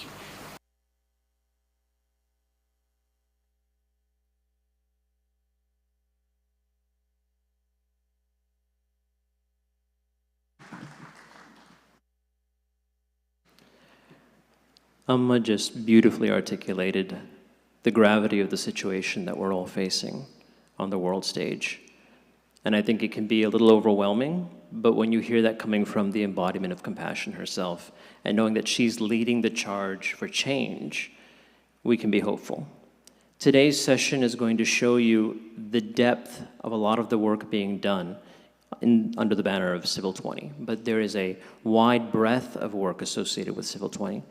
So what we'd like to do is play a short video for you that just briefly introduces you to the various working groups and themes that are touched under Civil 20, and then we'll continue with our work today. Thank you.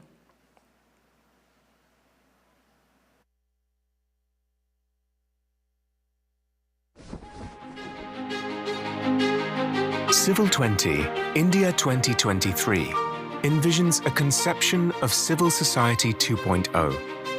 In a world where individual, family, society, market, and state can understand their respective roles better and supplement each other rather than engaging in conflicts. This year, the C20 symbolizes the flame of hope, self-motivation, and selfless service.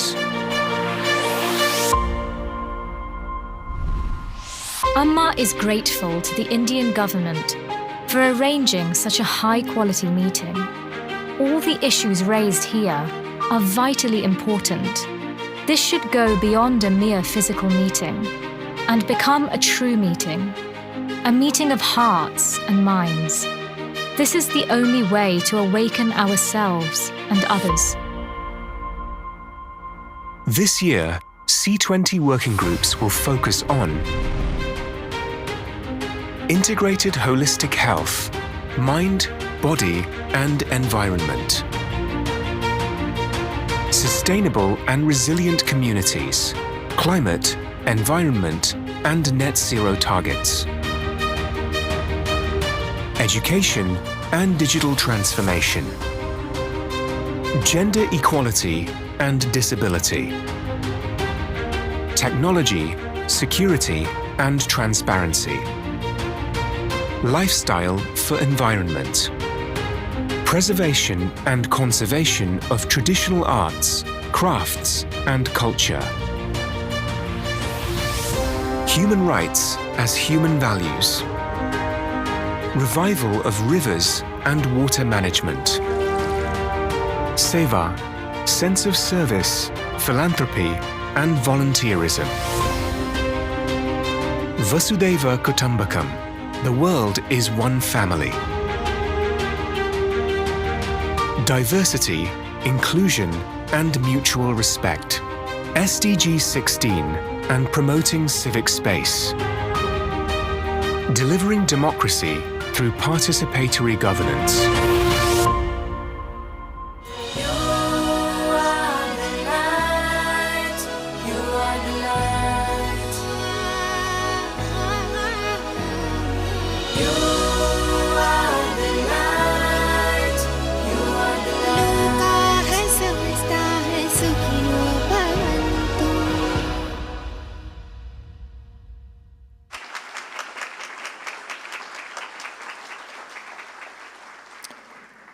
With that, we will now invite Shri Vijay Nambiarji to share a few words. Ambassador Vijay Nambiar has served as the former special advisor to the UN Secretary General, Shri Ban Ki-moon. Prior to this, he was Deputy National Security Advisor to the Government of India and head of the National Security Council Secretariat. He has also served as the ambassador to several countries, including Pakistan, Malaysia, Algeria, Afghanistan, and China, and served as a permanent representative at the UN. During the course of his professional career in the Indian Foreign Service, he served in numerous bilateral and multilateral appointments in Beijing, Belgrade, and New York. He was involved at the delegation level in numerous UN and non-aligned summit and ministerial conferences since 1979. We welcome Nambiar sir to the podium.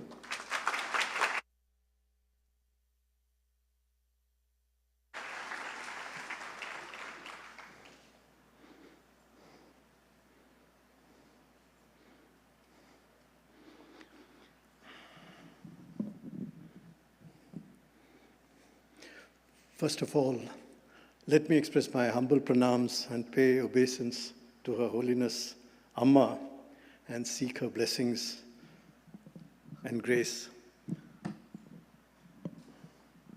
for the successful conduct of this function. My pranams to the most reverend and respected Swami Amrita Swarupanandaji. My salutations to the other respected Swamijis present at this function. I am most grateful to you for inviting me to this retreat on the subject of compassion. I pay my respectful regards to the Mayor of Elburn, Mr. Walters, and to the other members on the dais here.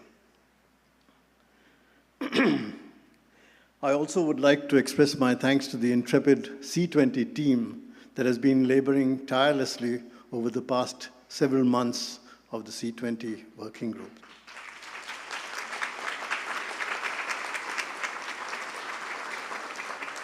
A very good morning to all of you, ladies and gentlemen. As chair of Civil 20 Engagement Group, Amma has exemplified the principles of unity, solidarity, and compassion that form the foundation of our approach towards civil society. They are values she lives by, as she quite literally embraces all who come to her as one family. Apart from compassion, Amma also inspires another trait that, though expressed in an Indian term, is universal in its active expression. This is the concept of seva. We all know that seva has long been an integral part of Indian society, shaped by our traditions and value systems, and rooted in our religious and spiritual practices, and a major part of our cultural interactions. In India, these values are engendered into the minds of our youth, not just through teachings within families and through school textbooks, but through even the organization of institutions like the National Service Scheme, which provides opportunities to the youth in school, colleges, and universities to participate in community service activities. Interestingly, the colors of the National Service Scheme signify the energy and spirit, as well as the wider global context of the commitment of our youth. That is an expression of the spirit of Vasudhaiva Kutumbakam. We all know that civil society is located between the state and the market and consists of institutions that, while not preventing the state from fulfilling its role as keepers of peace and an arbitrator between the major interests of societies, has the strength to transcend the state and prevent it from atomizing society. It seeks to bring public accountability and participatory governance, and it includes building a larger consensus on social goals. It strives not only in bringing centers of socioeconomic service to society, but also to educate and almost as keepers of the conscience of society. It provides moral compass to society. It helps to strengthen the sinews of the state and the health of our democracy. During the past few months, under India's aegis, the C20 has played an important role in highlighting the major issues facing the G20 as well as the broader international communities in the present fragile international situation. Within the C20, 16 working groups, as you've just seen, have been set up covering a range of priority concerns, and they have already examined a wide range of policy recommendations that will be shared with the concerned government shortly at the end of this month when we have the C20 summit in Jaipur. At several meetings at public meetings, the G20 Sherpa, who is the principal official of the G20 movement as a whole, has underlined the key and critical role which our organization, that is the C20, the Civil 20, has been playing.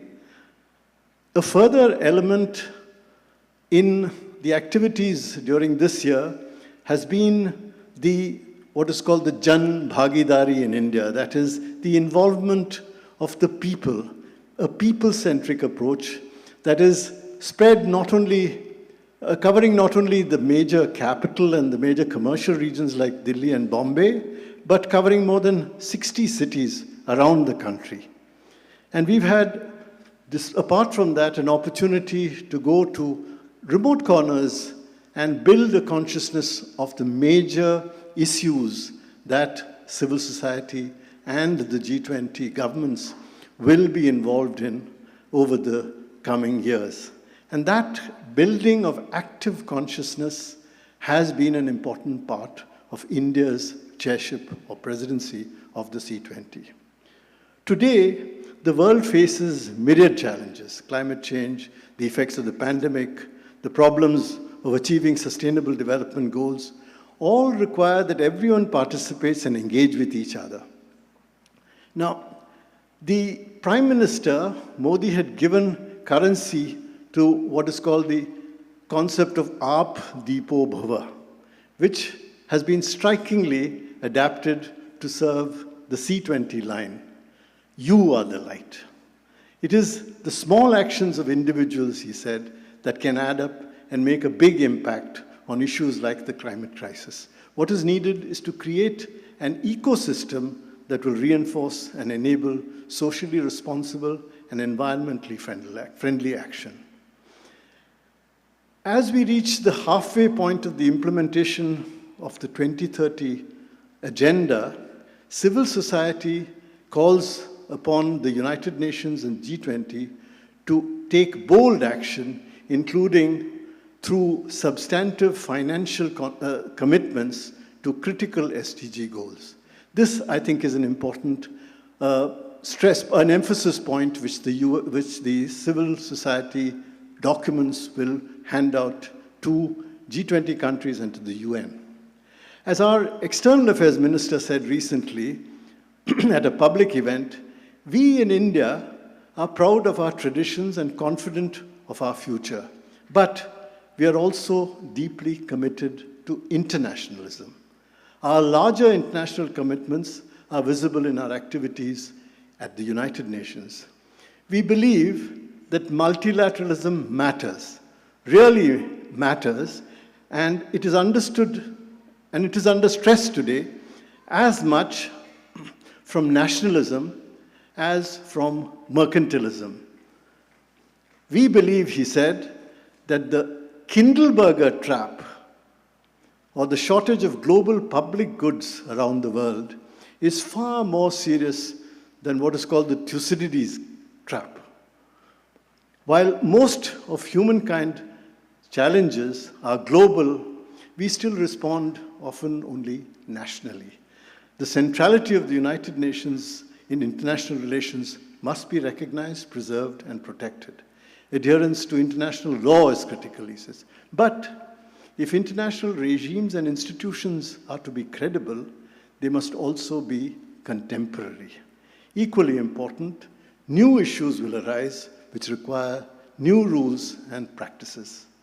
This is particularly important as we see in a few days the high-level political forum at UN ECOSOC in New York and at the UN SDG Summit in September.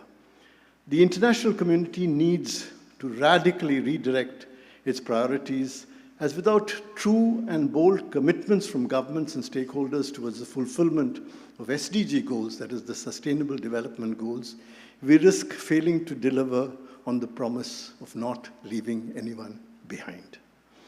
The C20 supports these broad ambitions, which will be, in fact, it will be identified in what is called the SDG Stimulus Plan, which the Secretary General has announced already.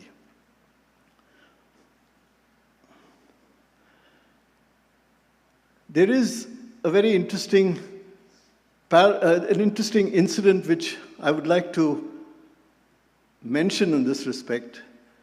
In March this year, following the run on the Silicon Valley Bank here in the United States, within days, the US Federal Reserve came up with emergency support to the beleaguered bank through what is called the BTFP, the Bank Term Funding Program, which offered loans to the Silicon Valley Bank against US treasuries at their face value. This was unprecedented because it was taken to the face value, which is, of course, as you know, very much higher than its market value. To deal with the incipient turmoil, the Fed also activated international dollar swaps. And within days, the problems of the Silicon Valley Bank were actually resolved. Around the same time, in Europe, the ailing Credit Suisse Bank faced a major crisis, which was taken over by another Swiss bank, also backed by the Swiss National Bank and the government of Switzerland. The situation in these two situations, though of course each situation is exceptional, it contrasted sharply with the experience of less fortunate countries around the world who faced acute distress, financial distress, like Sri Lanka, Pakistan, or Zambia, where the approach to the IMF typically took between 55 and 187 days, and normally entailed much higher interest rates than were charged to these cases mentioned, the two cases mentioned above. I say this because Muhammad Yunus, the Nobel laureate, and who was from the Grameen Bank, once observed that poverty was not created by poor people. It was created and sustained by the economic and social systems that were designed, that we have designed for ourselves, the institutions and concepts that make up the system, and by the policies we pursue. We all know that the pandemic pushed 200 million people below the poverty line. 100 million people lost their jobs around the world, and 75 countries were facing major debt crises. While post-pandemic risks linger, climate-related extreme weather events have begun to pose a grave threat around the world. And also, if you see public protests on the rise and violent conflicts have escalated in intensity, even in Europe, apart from Africa and elsewhere. But these challenges have also evoked imaginative and resilient responses around the globe. The threat of COVID resulted in the creation of a unified platform for outbreaks and emergencies, and a complex ecosystem of partnerships and alliances emerged to tackle the design and delivery of health responses. Climate change has prompted significant institutional innovations. The net zero movement has brought through diverse ecosystems of alliances to drive international climate action more purposefully. So, while the overall prospects remain grim, there are reasons for hope and confidence. It is this hope that motivates the C20 to speak out on such a range of issues affecting the international family of nations. We therefore call upon the G20, whose members command formidable, as Bhavani ji has said, economic and political power and influence, to act at both national and international levels to address the fundamental questions that I've just mentioned and work steadfastly to strengthen and reform the multilateral framework of the United Nations. Let me end by recalling to you 4 important initiatives that are being pioneered by the Amma civil society family, which are deeply inspiring and are being showcased in the policy documents of the C20 that we will present shortly. These are, 1, Ayudh, which stands for Amrita Yuva Dharmadhara, a Sanskrit term that means the youth who perpetuate the wheel of dharma. Established in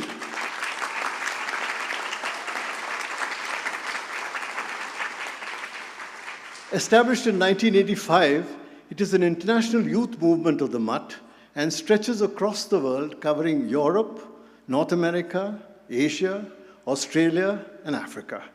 Ayudh seeks to empower young people to integrate universal values into their daily lives. Starting with themselves, Ayudh seeks to establish a future of hope, peace, and social engagement while maintaining an awareness of spiritual principles. It aims to use the powerful force of young people to perpetuate harmony with nature, social justice, and personal empowerment. Number 2, Live-in Labs. Established in 2013 in India, this multidisciplinary international experiential learning program facilitates the research, development, and deployment of sustainable solutions for current challenges faced by rural communities in India. The program covers over 160 projects in 22 states across India and touches the lives of approximately 600,000 rural residents. Now, with participation from over 30 institutions around the world, it is a unique mutual learning and sharing experience that breaks classroom and lab barriers to implement theoretical knowledge to address real-world problems.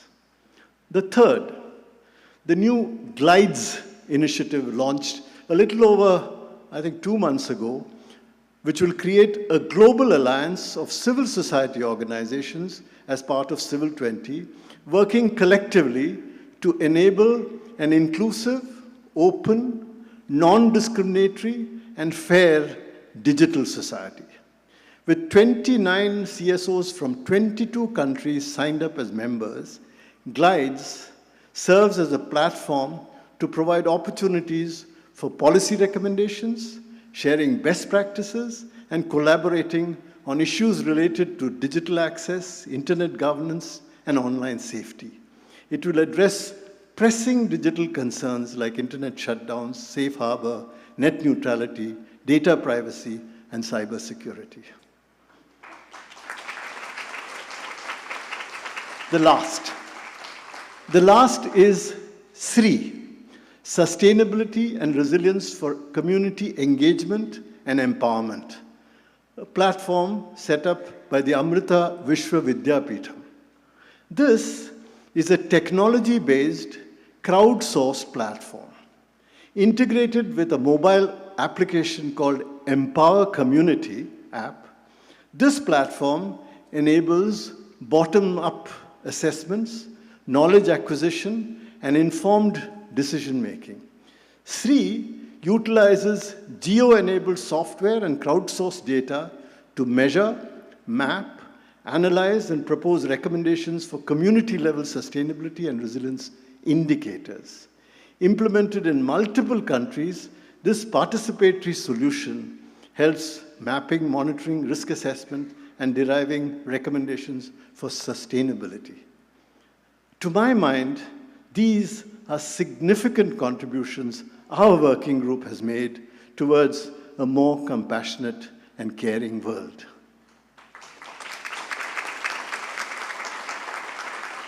It is also most reassuring to see that under the G20 presidency of India, there is fresh appreciation of the immense value and contribution being made by national as well as global civil society organizations. As the chair of the C20, Amma stands as an iconic symbol of the theme of compassion and as the driving force for the transformation of the lives of common people around the entire world today. Thank you.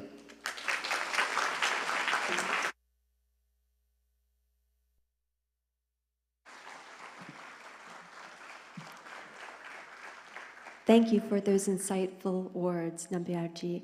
As a gesture of our gratitude, Mr. Nambiar will be presented with a gift.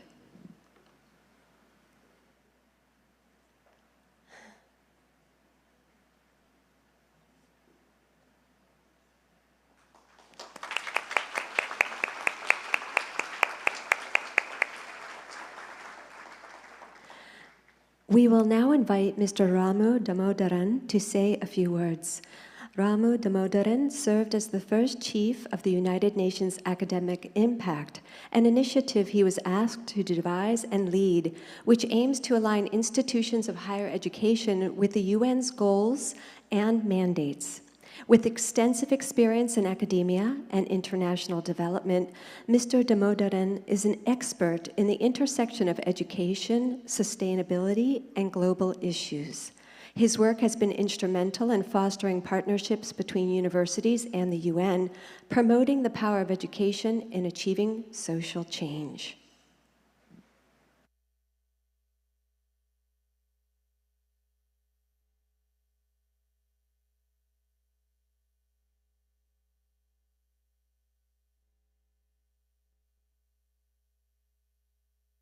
Thank you, thank you. I always fall short of Ambassador Nambiar.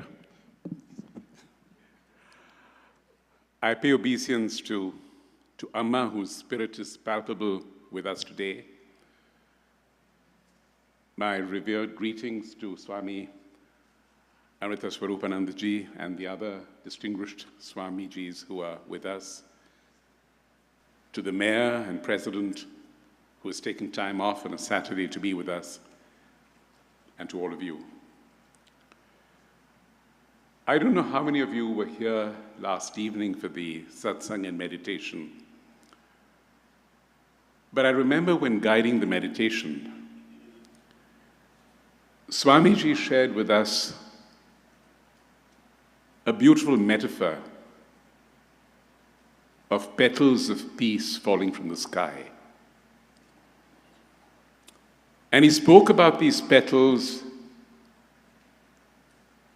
bringing a sense of harmony to the world as a whole. And then he brought it back to the petals falling upon each one of us. And I think of the power of that metaphor at so many levels. Because a petal, by very definition, is a thing of beauty, but a thing that is on its way to dying. Because once you pluck the petal from a flower and bloom, it no longer has a sustenance of life, of living, of existence. And yet, in that final moment of being, it brings the message of peace to a planet at large, and to each one of us who inhabit it. And that is a metaphor, I think, which is true for all of us, because every moment we live is 1 second more to when we will no longer exist. So we are all those petals falling from the sky with a capacity to lend beauty, to lend enchantment, to bring the symbol of peace towards each other and to the world we live because our time is far too short. And that, to my mind, is the whole rationale of coexistence. We have coexisted from the time before we were born. We coexisted with our mothers in their wombs.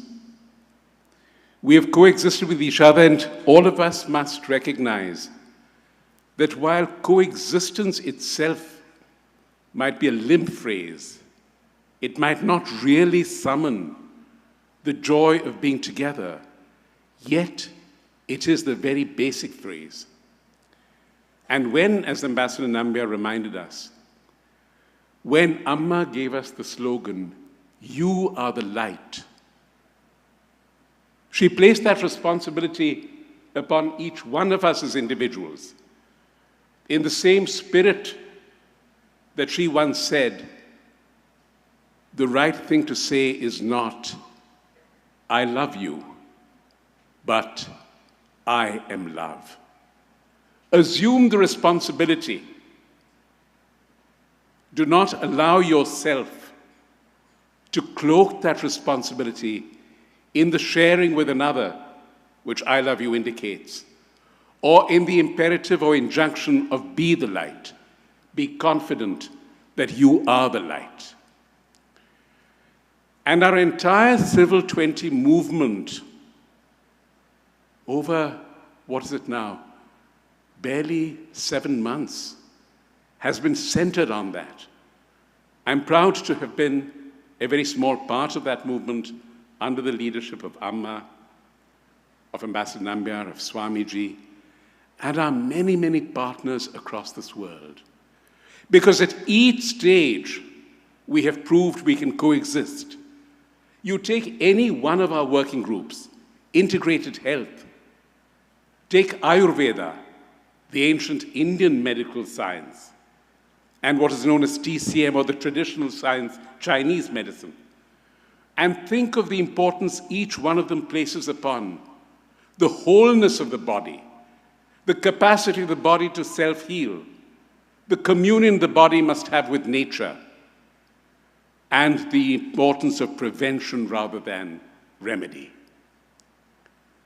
So you will find that in everything we do, because the group that we created, the C20, was meant to coexist not only in current political and economic terms, but in the dynamics of their very being. And here I would very respectfully and affectionately disagree, as I have sometimes in the past, with my good friend Bhavaniji. I do not think that we can talk about a global south any longer. Look at the 4 nations that you brought, Bhavaniji. India, Brazil, South Africa, Indonesia. You spoke about what Amma has done for those affected by the conflict in Ukraine, India, and the North. When the COVID pandemic struck, it was India who sent its Maitri vaccines to the North. Germany, a member of the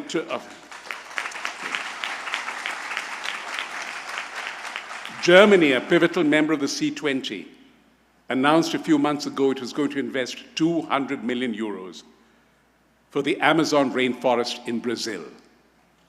It's not just North and South, it's nations coming together. And let us not forget the other 2 nations that we mentioned, Indonesia and South Africa, in their history, have been guilty of the worst depredations of their populations and their neighbors, far more than any colonial power. Indonesia in what is now Timor-Leste, South Africa in what is now Namibia. But civil society, the power of civil society, and the imperative of coexistence forced governments to change not only minds, but themselves. I will always remember the first time I was privileged to hear Amma speak in public. In the year 2000, at the Summit of the World's Religions, which was held in the aftermath of the United Nations Millennium Summit in the year 2000. And she said, We must see every nation as an integral part of every other nation. Think of that. Once you think about that, you realize we just do not coexist with others. The far greater responsibility is to coexist with ourselves. And similarly, when you talk about compassion, it's not just compassion for others. It is the sense of compassion for yourself. Because by being generous, by being giving, by being considerate, these are beyond acts of charity. These are acts of self-preservation, self-fulfillment, self-enhancement. And standing here today, in this great city of Chicago, my mind goes back to another event here, just over 130 years ago, when at another parliament of the world's religions, Swami Vivekananda spoke. And he spoke about fervently hoping that the bell that tolled that day would be the death knell of all fanaticism, of all persecutions, with the sword or with the pen, and of all uncharitable feelings between persons wending their way to the same goal. Each one of us is wending our way to the same goal. We choose different paths, and sometimes we choose those paths with hostility. We're inimical towards each other because we have failed to realize that ultimately there are so many levels of existence we need with each other and with ourselves, because ultimately the destiny that is written for us and the destiny towards which we will work is one and the same. There is no escape. Thank you.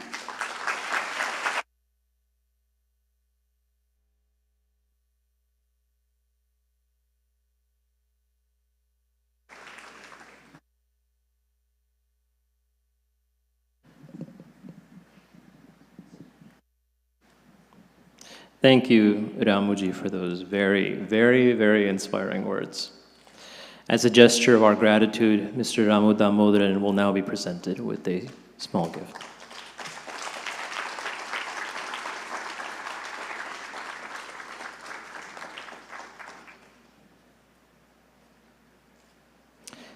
We would now like to invite Pujya Swami Amrita Swarupanandapuri to say a few words. Swami Amrita Swarupanandapuri, Amma's most senior disciple, is the vice chairman of the Mata Amritanandamayi Math and president of Amrita Vishwavidyapeetham. He has been living in Amritapuri Ashram since its inception in the late 1970s. He holds a master's in philosophy and is a renowned author and translator, having translated and compiled more than 10 volumes of conversations between Amma and devotees into English. He is also a magnificent singer, as many of us know, and composer of bhajans, and has traveled around the world for over 3 decades with Amma in her service. We welcome Swamiji.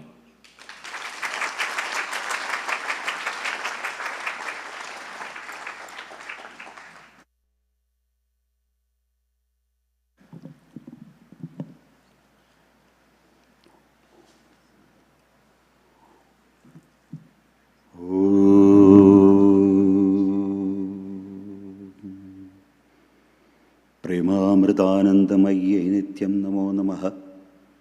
ॐ प्रेमामृतानन्दमय्यै नित्यं नमो नमः। ॐ प्रेमामृतानन्दमय्यै नित्यं नमो नमः। I humbly bow down at Amma's sacred lotus feet. My Namaskaram's 11 greetings to Alban Mayer, Jeff Waltner, Mr. Vijay Nambiar, Mr. Ramu Damodar, and dear brothers and sisters. As all the previous speakers rightly pointed out, most of you don't like a long speech. So I promise I'll be as brief as possible, no matter how long it takes.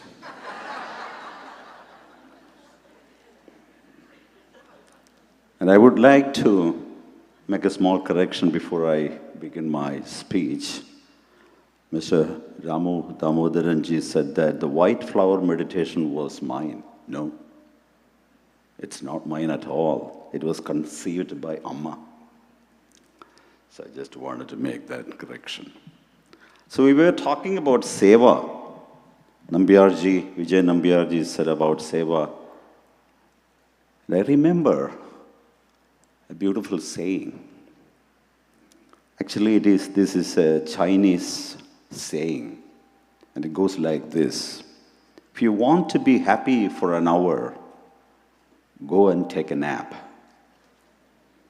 If you want to be happy for a day, go out for a picnic. If you want to be happy for a month, go get married. And if you want to be happy for a year, inherit a fortune. And if you want to be happy for your entire life, go serve others.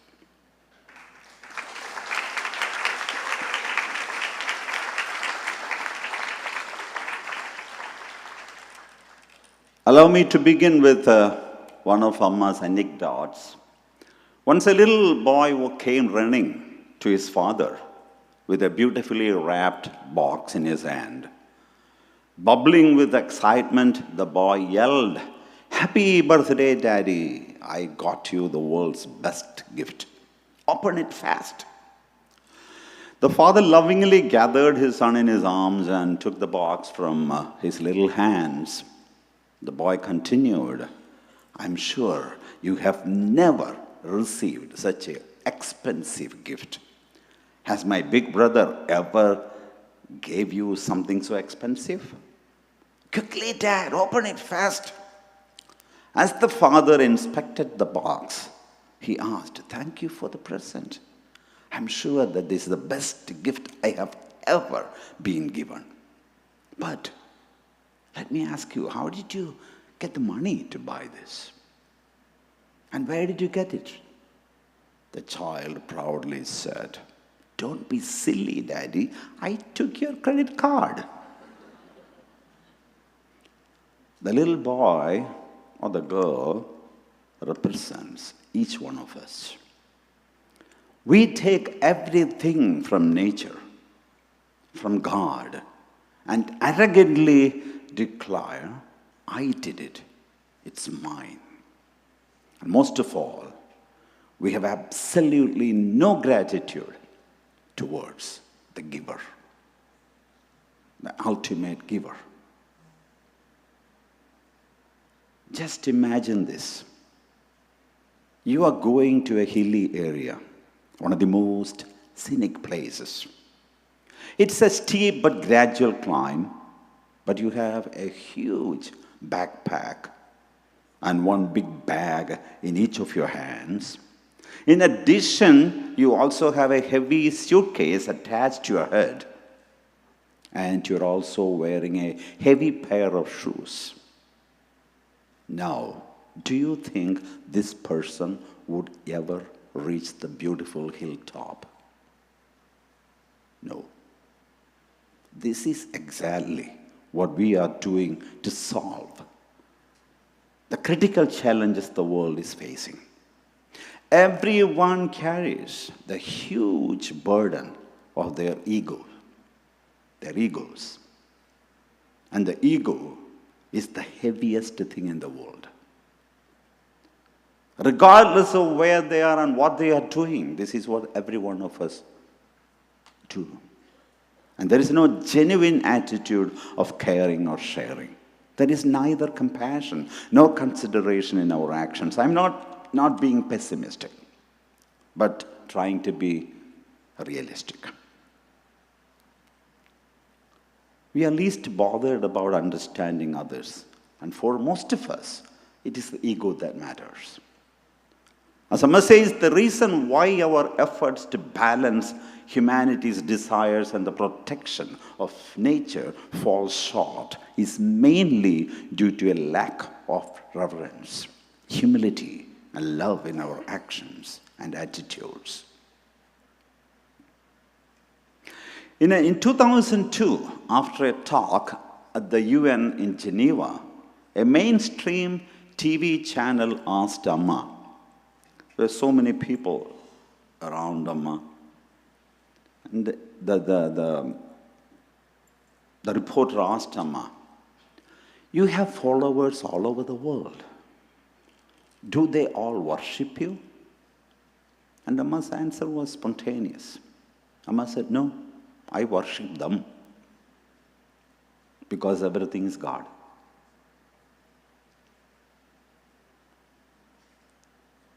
I have, collected all these anecdotes and jokes, but it has a message. I thought that was more engaging. That's why, because I knew that my sisters and the profound speakers here will cover all the technical aspects of C20 and G20. So one day, a boy who was regularly late to school showed up extremely late. The teacher got very angry with him and said, most days you are late like this, but today I will not allow it. I shall strike your name off the roll call. The boy said, sir, please look outside. It's pouring rain. It was so muddy on the way that if I took one step forward, I slipped 2 steps backward. How then could I arrive on time? The teacher asked, how then did you reach here now? The boy replied, sir, I walked backwards. And this is what we do. Compassion in action is not for others. It is for our own benefit. And compassion is not from you, not from the ego, or from me. It is not from an individual or from a specific space. It comes from God, from infinity, from the universe, from nature. And since compassion is the fundamental principle of existence, it is also our true nature. It has to be. Hence, it is important to establish a strong connection with compassion, which is our inner self, the very core of our existence. I remember a story. This is not a story. This is an incident of an old woman. We have an ongoing program of building houses for the poor across India. An old widow staying in one such house with earlobes elongated by heavy jewelry long since gone, no doubt to make ends meet. She had very poor eyesight, almost couldn't see anything. There, in the age-old tradition of India, as night was falling, the ancient woman was lighting a lamp in the doorway. And she did it entirely by touch because she was blind. A blind woman lighting a lamp for those who can see. We live in an age where the modern youth scoff at religious traditions and the way our forefathers lived in harmony with nature. They brand the ancient ways of worshipping nature as primitive and uncivilized. However, now humanity is slowly beginning to understand there is truth in the words of the seers. Hence, we see some small degree of effort to practice their advice. And what did our forefathers around the world do differently? Amma says they beautifully blended love and reverence for nature. While accepting, respecting, and approaching the visible world of diversity with a worshipful attitude, they also laid their faith in the one and truly limitless power behind the many names and forms. And this is exactly what we lack in our approach. Our scientific and technological community should also put efforts into creating a synthesis of science and spirituality in their respective areas, mainly the aspect of compassion, which is the fundamental teaching of all religions. They shouldn't be suspicious and reluctant to experiment with the spiritual recommendations offered to us by the ancient seers, especially when almost all their concerns about future humanity are coming true. There is no harm in trying their recommendations because we have been trying everything else. Safeguarding the borders and assuring security and protection for its people is certainly one of the prime duties of every country. Alongside, there is also a need to go beyond the divisions and differences and see the world from the perspective of the oneness principle, especially with the critical challenges both seen and unseen. Hence, the significance of practicing India's G20 theme, Vasudhaiva Kutumbakam, has great relevance. And the meaning of the entire Sanskrit verse taken from the Mahopanishad, a part of Samaveda, is like this. The distinction, this person is mine and this one is not, is made only by narrow-minded people.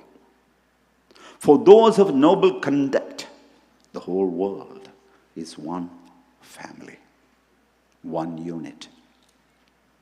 And this Vedic declaration is not only about peace and harmonious coexistence of various cultures and societies, but also indicates an ultimate truth, a law set by the universe about an unknowable or mysterious source. And it is an instruction to humanity that we should abide by that law and strive to live like a family. And the Indian scriptures call this dharma. We live in an age of instant breakfasts, lunches, and dinners. While preparing our food in our microwave oven, after spending another busy day at the office, we tend to forget that the food we are eating does not originate at the supermarket. What is true is that a star 150 million kilometers away gives light and energy to plants on planet Earth, which feeds us and animals too. Whether or not we like it or are aware of it, we are part of a fragile ecosystem that we are all dependent upon and responsible for. So let us try to have an awareness of this oneness behind the diverse nature of the world and help others and nature because they are part of us. Each of us is a part of the whole. Take what you need, but give back what you own to society, to nature. Otherwise, Lord Krishna in the Bhagavad Gita says you are a thief because you are encroaching others' territory. You are stealing the food that others deserve. This should be our ideology. The whole society, the entire creation, and every living being existing. It exists, they all exist in the principle of giving. And this is what Hindu scriptures describe as yajna. Humanity should be grateful for what the natural world provides, including vegetation, soil, and trees. The teaching aims to encourage the view that the world's resources belongs to God. If humans instead view the world's resources as belonging to themselves, they are being selfish or greedy, and their actions will be considered theft. There is an incident in Amma's life when she was a little girl. One day, Amma's mother asked her to break a few leaves from a jackfruit tree to use them as a spoon to drink rice gruel. Amma went out and came back with a small branch. Amma's mother took her to task and asked, "This is violence, a sin. You have destroyed a part of the tree, and in that process, you have destroyed a part of you as well." So that is the teaching. When the trees, mountains, forests, rivers, and the whole of nature stand there with all their fullness and joy, we too are full and glorious. When we hurt them and exploit them out of ignorance and greed, we are creating wounds in them. And those wounds in the body of nature will in turn appear on our own inner and outer bodies. The governing power behind this universe, the diverse world, is limitless in nature. Hence, it does not create carbon copies. Only humans can be repetitive. The universe is not. Everything in creation, from the smallest to the biggest, those seemingly diverse are unique in nature. So diversity doesn't mean difference. On the contrary, it means unique, non-repetitive, but one. Take the example of twin babies. They look alike. However, they are not born at the same time. There will be a few seconds of difference in their birth timings. Through the seeming similarities of their external appearances, there will be differences in their physical appearance, intelligence, and emotional quotients. And with all the likenesses in their upbringing, education, finances, etc., etc., etc., they will be diverse, but unique. So, let us not only brainstorm, discuss, debate, agree, and disagree, but let us also do what needs to be done, forgetting all differences, and may our doing spring forth from our being, our soul, our heart. Let me conclude with Amma's words. Nature is our first mother. She nurtures us throughout our lives. Our birth mother may allow us to sit on her lap for a couple of years, but Mother Nature patiently bears our weight our entire life. Just as a child is obligated to his birth mother, we should all feel an obligation and responsibility towards Mother Nature. If we forget this responsibility, it is equal to forgetting our own self. If we forget nature, we will cease to exist. For to do so is to walk towards death. So establish a loving companionship with nature and learn to be compassionate. That indeed will take care of the climate change and will gradually lead us to sustainable development and resilience. Thank you so much. Om Amarteshwariyai Namah.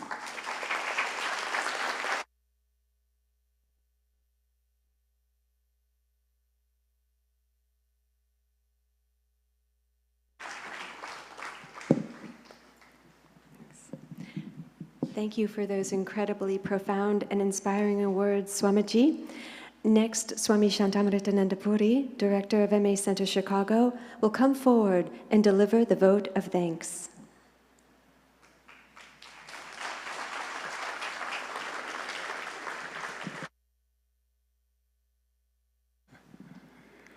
Thank you. Well, I would say we're all blessed to have such an enlightening inaugural ceremony, so please allow me to express our collective gratitude to our eminent guests. Congressman Raja Krishnamurthy, we have Elburn Village Mayor Jeff Walters, Ambassador Vijay Nambiar, Mr. Ramu Damorada, Swami Amritva Swaruparananda and the C20 Working Group Coordinators, Dr. Bhavani Rao, Dr. Prema, Dr. Krishna Shri, and Dr. Krish Ramachandran. And I would like to add to that a special thanks to all of you for your attentive participation. To me, it really feels like a family reunion for a variety of reasons. And I think when you think of it, that's no surprise because we share the same mother as the chair of C20, Mata Amrita Anandamayi. All thanks to her. Without her, none of us would be here. And the greatest thanks go to her. And I would also like to say that you, as the audience, have been so attentive, listening and participating, so you also deserve a lot of thanks.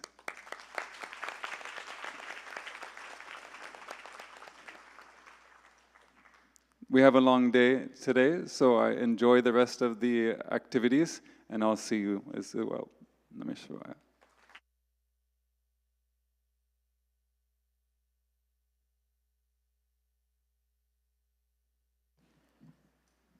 We will now listen to a beautiful original composition created specifically in honor of this symposium, reflecting the theme of this year's G20, which is Vasudhaiva Kudumbakam.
Let us all give one more round of thanks to our incredibly distinguished guests.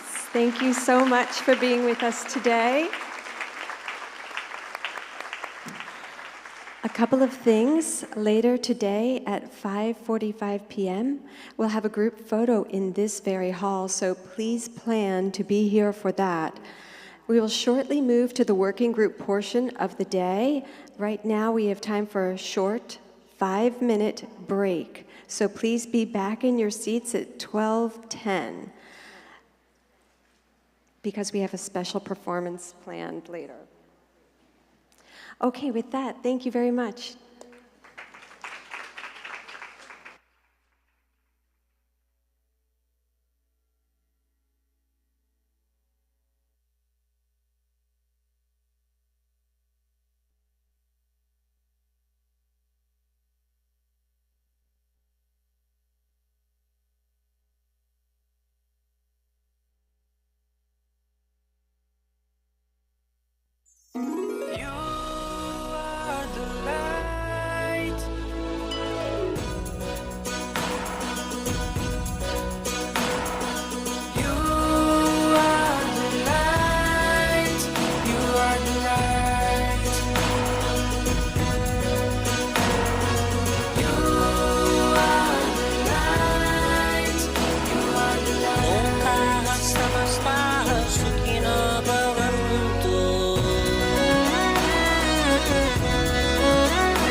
the right